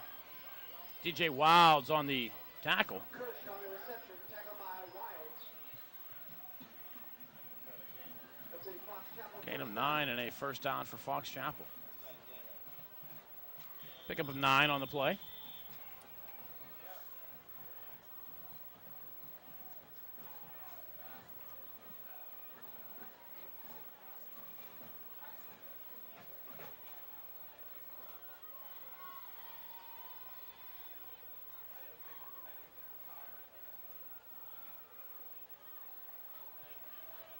Over the middle pass behind White. That'll stop the clock with 4:14 to go here in the third quarter.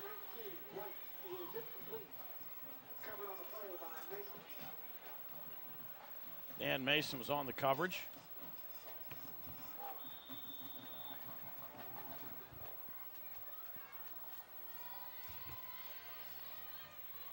Fox Chapel with the second down and 10. 4:14 to go here, third quarter, 42-13 Penn Hills. Foxes with a 2nd and 10 at their own 24 at the Indian 24-yard line. And a pass high and behind Haybay. Braswell and Mason were out there. And now it's third down. And the clock stops again.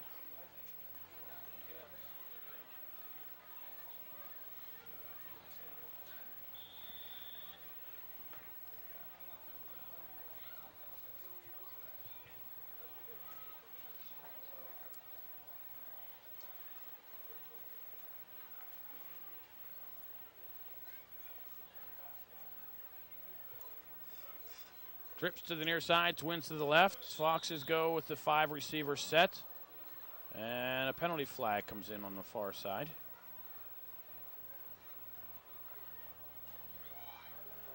I think they're going to call this one against the sideline.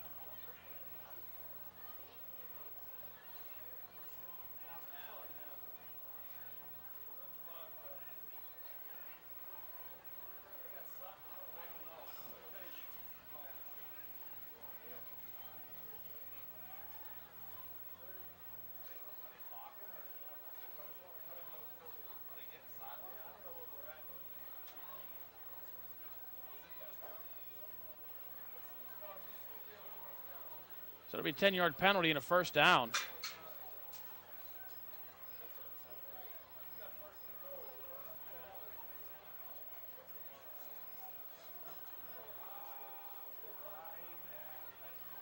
would like to remind you that the Penn Hills Indians will travel on the road next week to take on the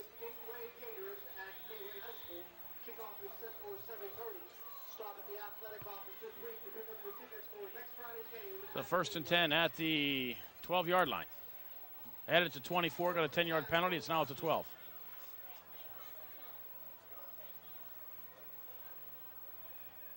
Hay-Bay with the reception. Looking for some room. We'll have it inside the 5-yard line. Doug Smith with the tackle.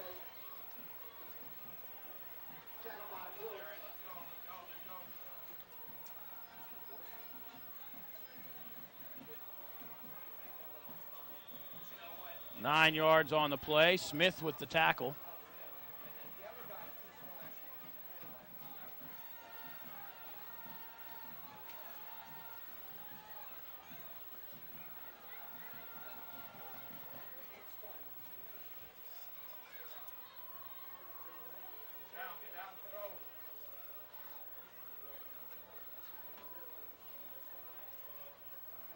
Donahoe rolls to his right, looks into the end zone, and will be dragged down. Will be a loss on the play. DJ Wild, no, it wasn't DJ Wilds. It was Devon Taylor. And they're going to keep him at the 3. No, loss of 1 back to the 4.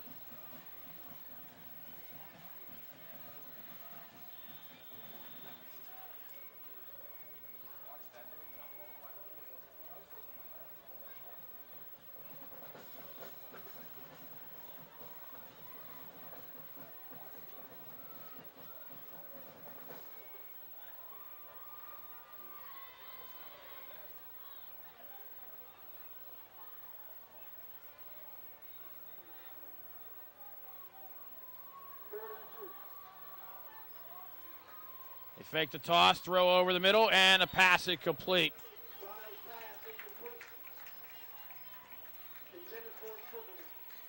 Silverman, the intended receiver.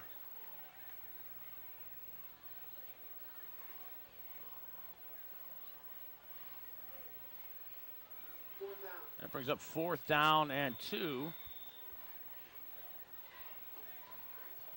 at the 4-yard line. Foxes only need to get inside the 2 to get a 1st and goal.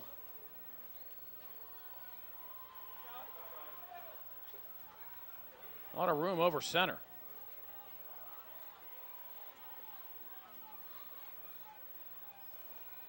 Green into the pile.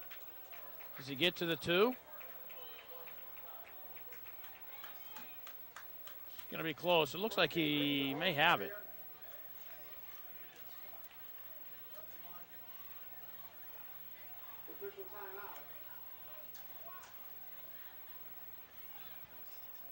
The officials are going to measure. Indians bring on the offense. The Foxes bring on the defense. How awkward would this be if the Foxes actually make the 1st down? Clock will stop with 3:01.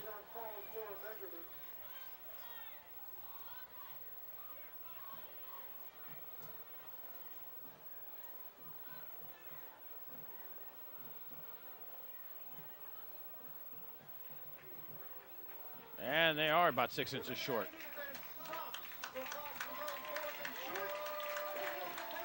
So the Indians will have it 1st and 10 with 3:01 to go here in the 3rd at their own 3-yard line.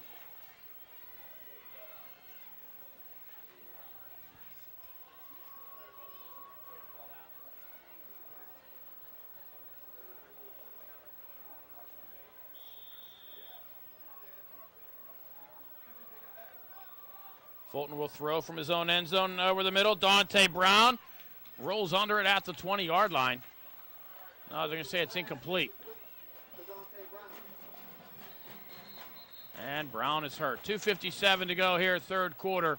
Penn Hills 42, Fox Chapel 13 here on Comcast and the MSA Sports Network.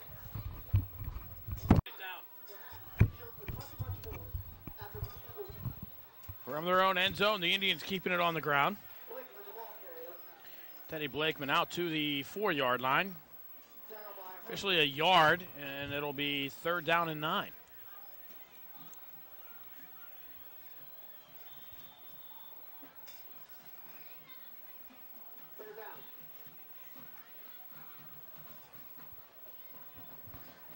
Mark DiNatale, head coach of the Bantams now. Penn Hills High graduate, was just here in the booth. Fulton, play action, will throw, launching one down the side, down the middle for Eiffel, and Eiffel has it near the midfield stripe. They'll mark him at the 48. 44 yards, Fulton to Eiffel. It's a first down.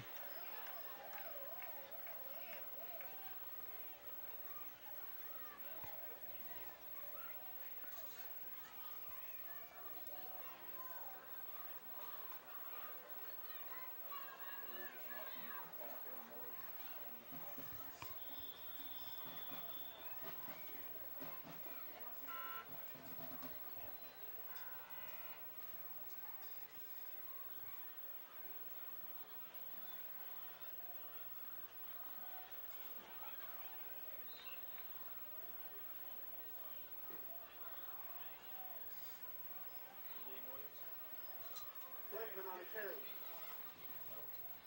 Tackled by Green.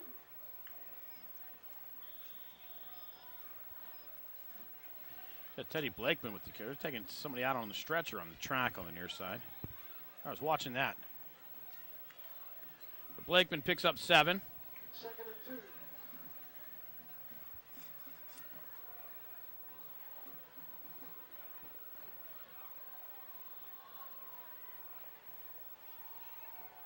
2. Kadeem Williams, near side, across the 40, towards the sideline, inside the 30.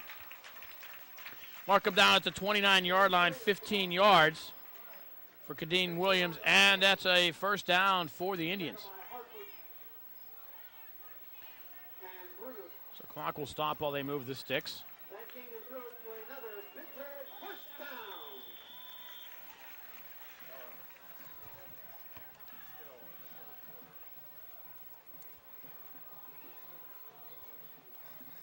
Clock now running, under a minute to go here in quarter number 3.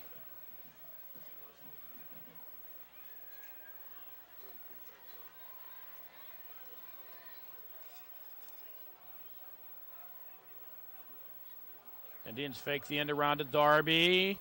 Fulton does a nice job to avoid 2 tacklers.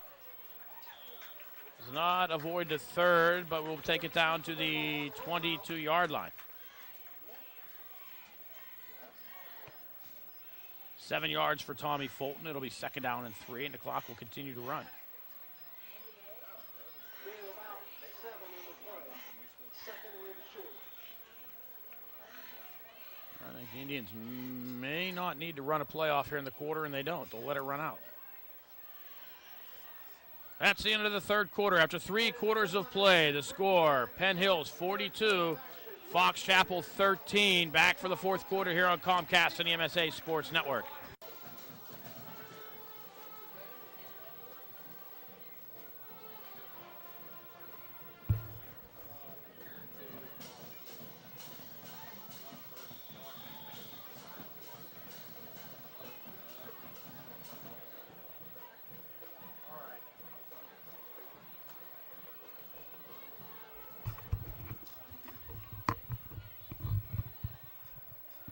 Fulton with an I formation behind him as the 4th quarter starts. Will pass far side. Will be complete to Chris Washington.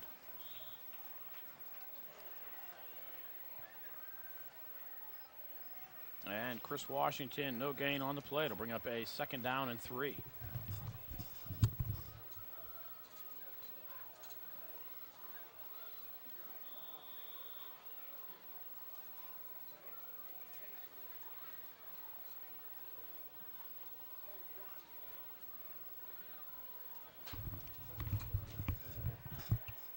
Third and 3 for the Indians, starting to work in some new numbers.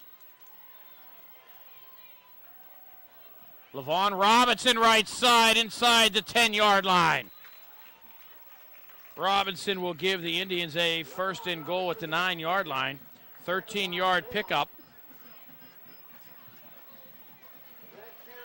And the Indians getting closer to getting the clock running. The game may be over by then.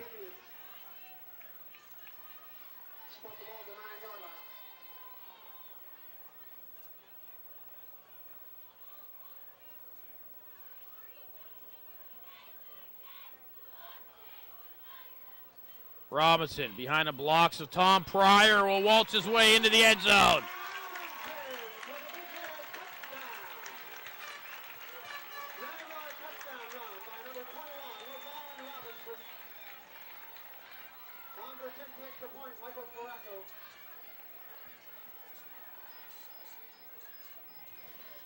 So the Indians up 48-13. Faracco looking to make it 7 for 7.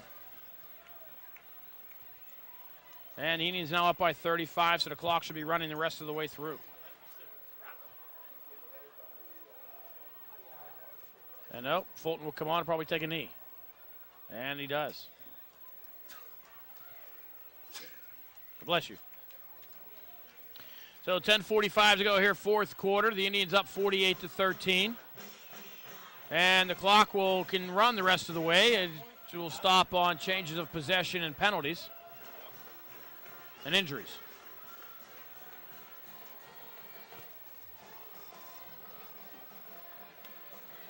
Otherwise, we'll probably make it out before midnight.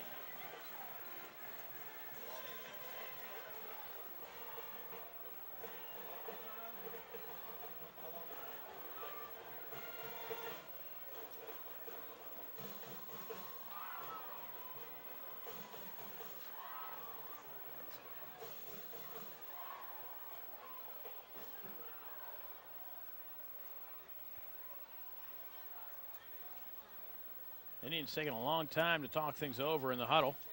Must be putting in a lot of new numbers.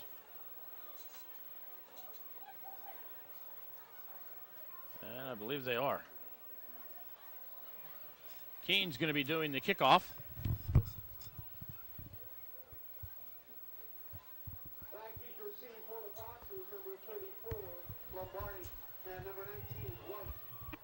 So Kevin Keene will set it up there at the 40. Nice shot of Keene.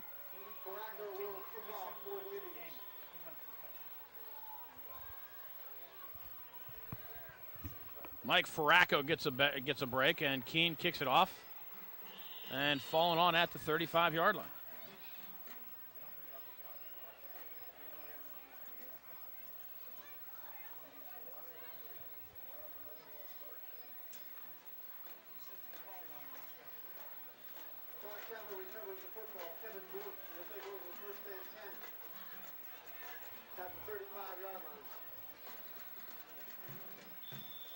And there goes the running clock.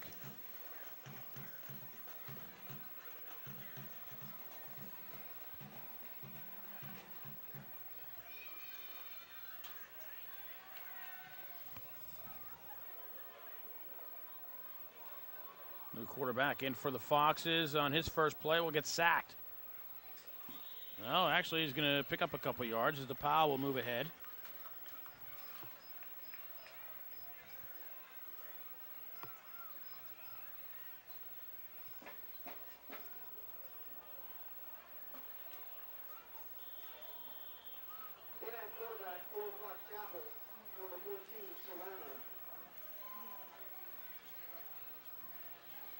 Actually, pick up of 2 for Salerno, and actually 3. It's second and 7.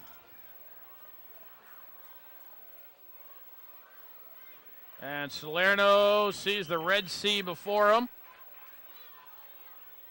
Cannot part the Red Sea, and will go down at the 30-yard line. Dante Brown credited with the sack.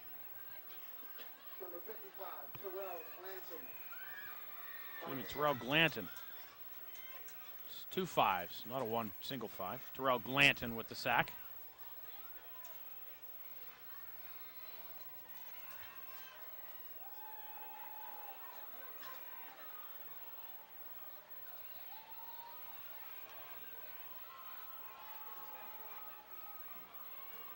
Salerno flushes to his right. Tommy Pryor will wrap him up and ride him out of bounds at the 42-yard line. But the clock will continue to run.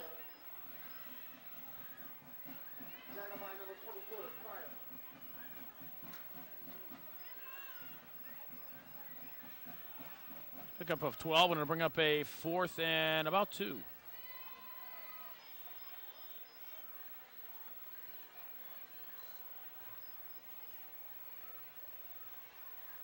Indians will be in action Friday night on the road.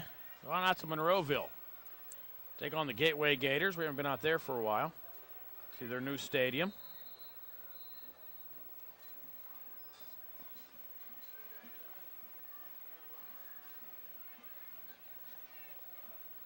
And the Foxes will call timeout. 8:19 to go here in the fourth quarter. Your score, Penn Hills 48, Fox Chapel 13 here on Comcast and the MSA Sports Network.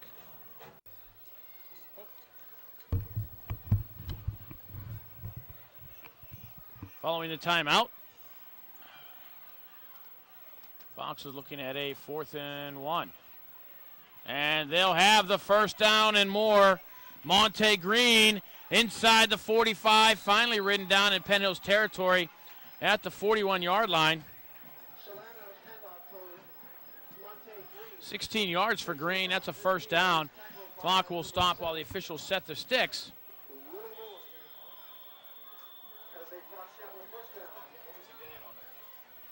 And a pickup of 16. And a first down. Actually, going to mark him at the 40. Give him a game of 17.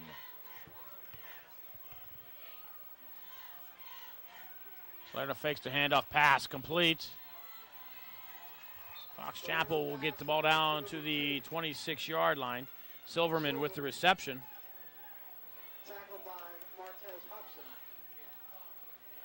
14 yards.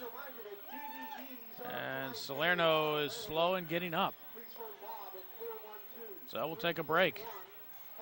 7:28 to go, fourth quarter. Penn Hills 48, Fox Chapel 13 here on Comcast 98 and the MSA Sports Network. This season's games available on DVD by phone call at 412-331-5063.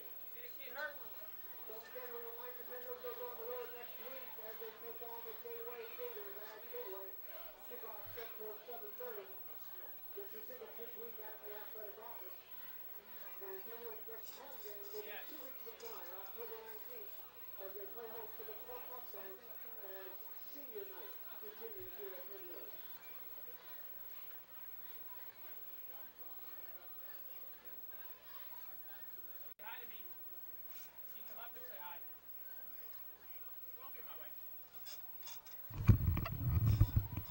Fox Chapel back to pass and sacked on the play. Salerno goes down in the arms of Terrell Glanton.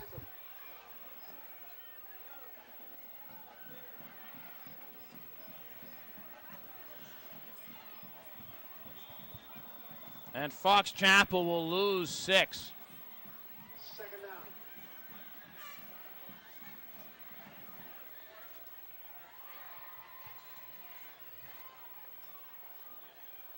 Fox Chapel will keep it on the ground. Monte Green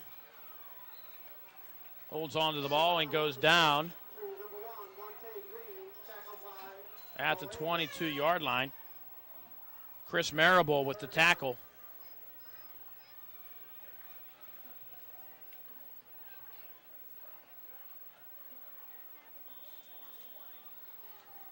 Give him 10 yards on the pickup.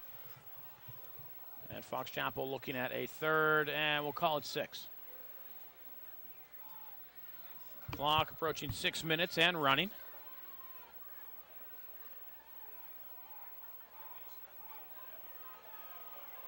Quarterback keeper inside. Oh, my.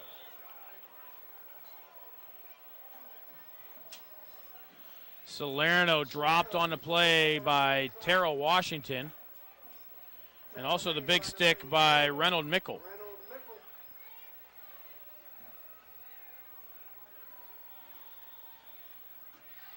And I'm surprised Salerno popped back up on that one.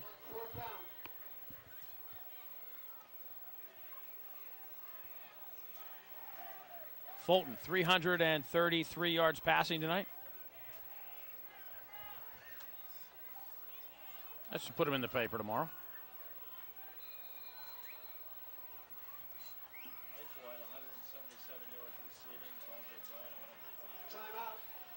Eiffel, 177 yards receiving, and Dante Brown, 124. Wow. Fox Chapel, another timeout, 5:14 to go here, fourth quarter. The Indians up 48-13 here on Comcast and the MSA Sports Network.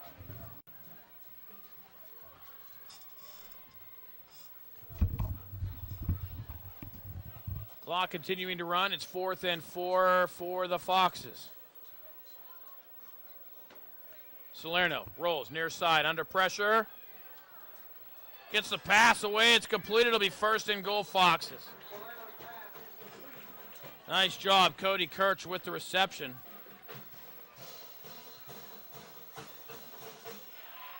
John Wyke on the tackle for the Indians. But it's going to be 1st and goal.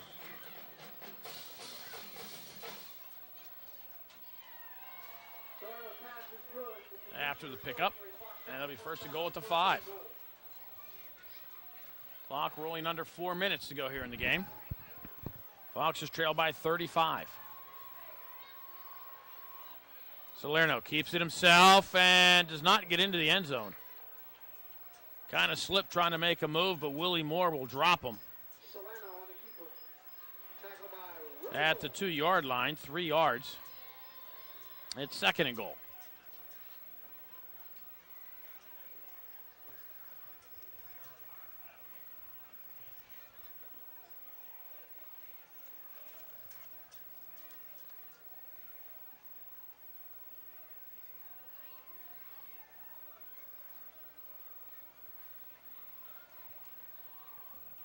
Salerno's pass is completed in the end zone for a touchdown on the near side.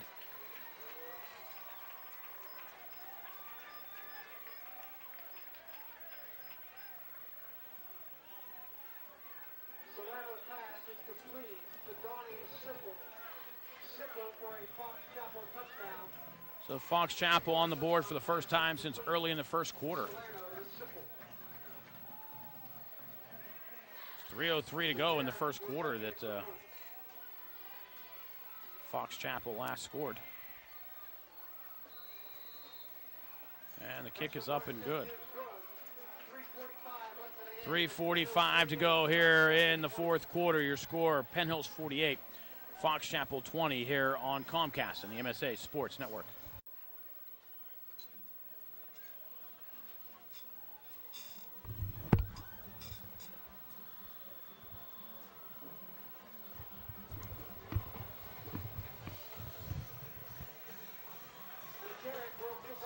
.345 to go. Fox Chapel will kick off. Cal Majerick. See if they kick it away. They'll squib it. Taking that. Bobbled at the 30, and Fox Chapel will have it.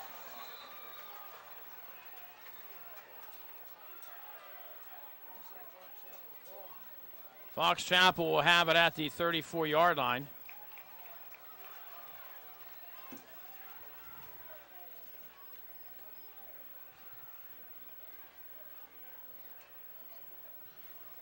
And the Foxes with a chance to try to make it look respectable.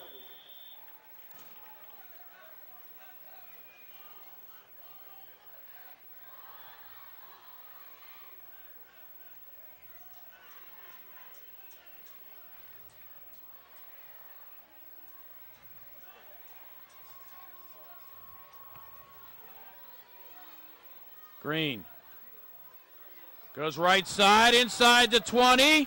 Inside the 10, Willie Moore can't bring him down. He gets in for the touchdown. Green on the touchdown run for the Foxes. 35-yard touchdown run. Monte Green.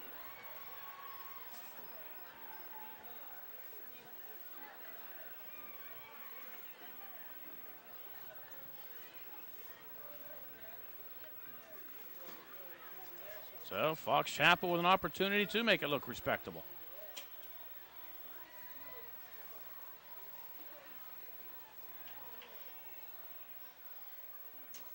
Majerick will take the extra point.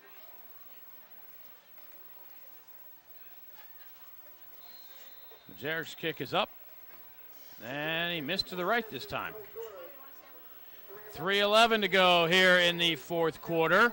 Penn Hills 48, Fox Chapel 26 here on Comcast and the MSA Sports Network.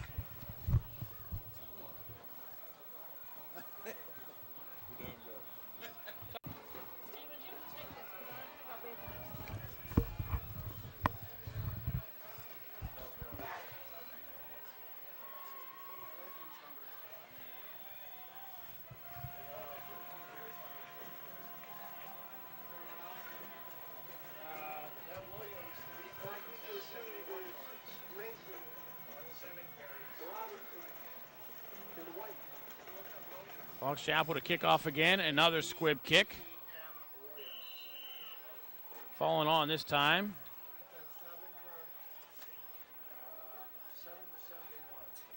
It's the Indians' Reynold Mickle. Reynold Mickle recovers the football for Penn Hills. First and 10.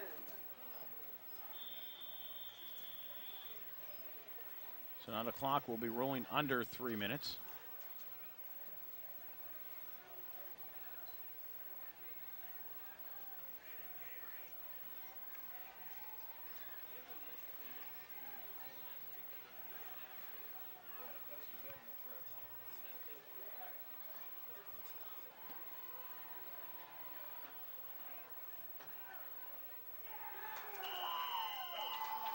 The quarterback for the Indians is Nick Cyphers.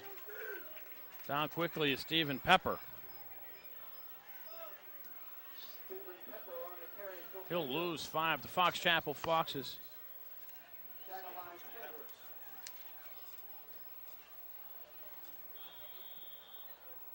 Apparently we're all arguing up here who it was.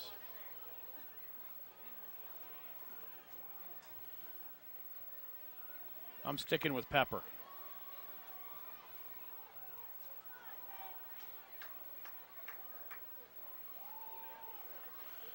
Foxes were up 13-0 in the first quarter. The Indians stormed back with 42 straight points.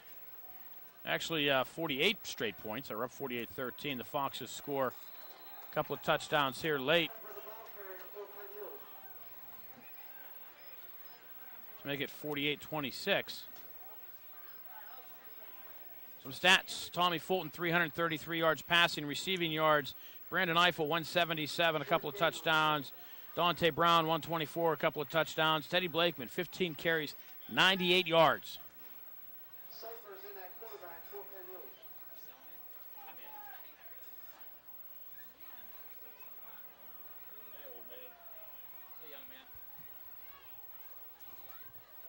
Joe Strauss.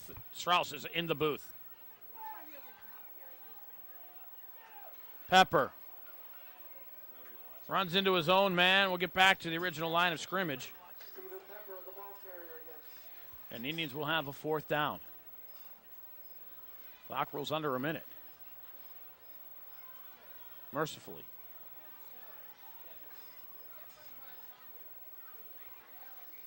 This game's going to last about 3 hours. That's almost the length of an NFL game, and they have 15-minute quarters. And commercials, the TV timeouts.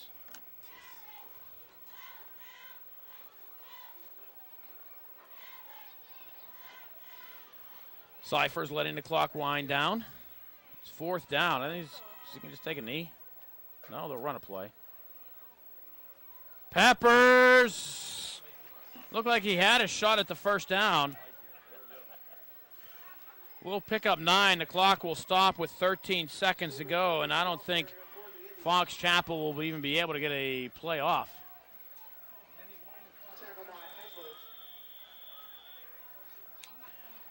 So, I mean, the clock will run, and that's it. So your final score, the Penn Hills Indians beat the Fox Chapel Foxes 48-26. Pretty much said everything we have to say about this one, except that it lasted forever. But the Indians will move to 2-0 in the conference. Fox Chapel Foxes will drop to 0-2. Indians in action next week on the road to take on the Gateway Gators. Again, some key stats from tonight. Tommy Fulton, 333 yards passing, 177 to Brandon Eiffel, 124 to Dante Brown, each with a couple of touchdowns. Teddy Blakeman, 98 yards rushing. Kadeem Williams also had 77 yards tonight on the ground. And this after the Indians had fallen behind 13-0 in the first quarter. Again, the Indians were down 13-0, came back, scored the next 48. And the Foxes scored a couple of touchdowns late to make the score 48-26. So, beautiful night for football. Let's hope it stays that way for the next few weeks. And let's hope the Indians can keep their winning ways going as they will travel into Monroeville next week to take on the Gateway Gators. Once again, your final score tonight, the Penn Hills Indians 48, the Fox Chapel Foxes 26. I'm Bill Navari. Thank you for watching Penn Hills Indians football here on Comcast Channel 98 and the MSA Sports Network.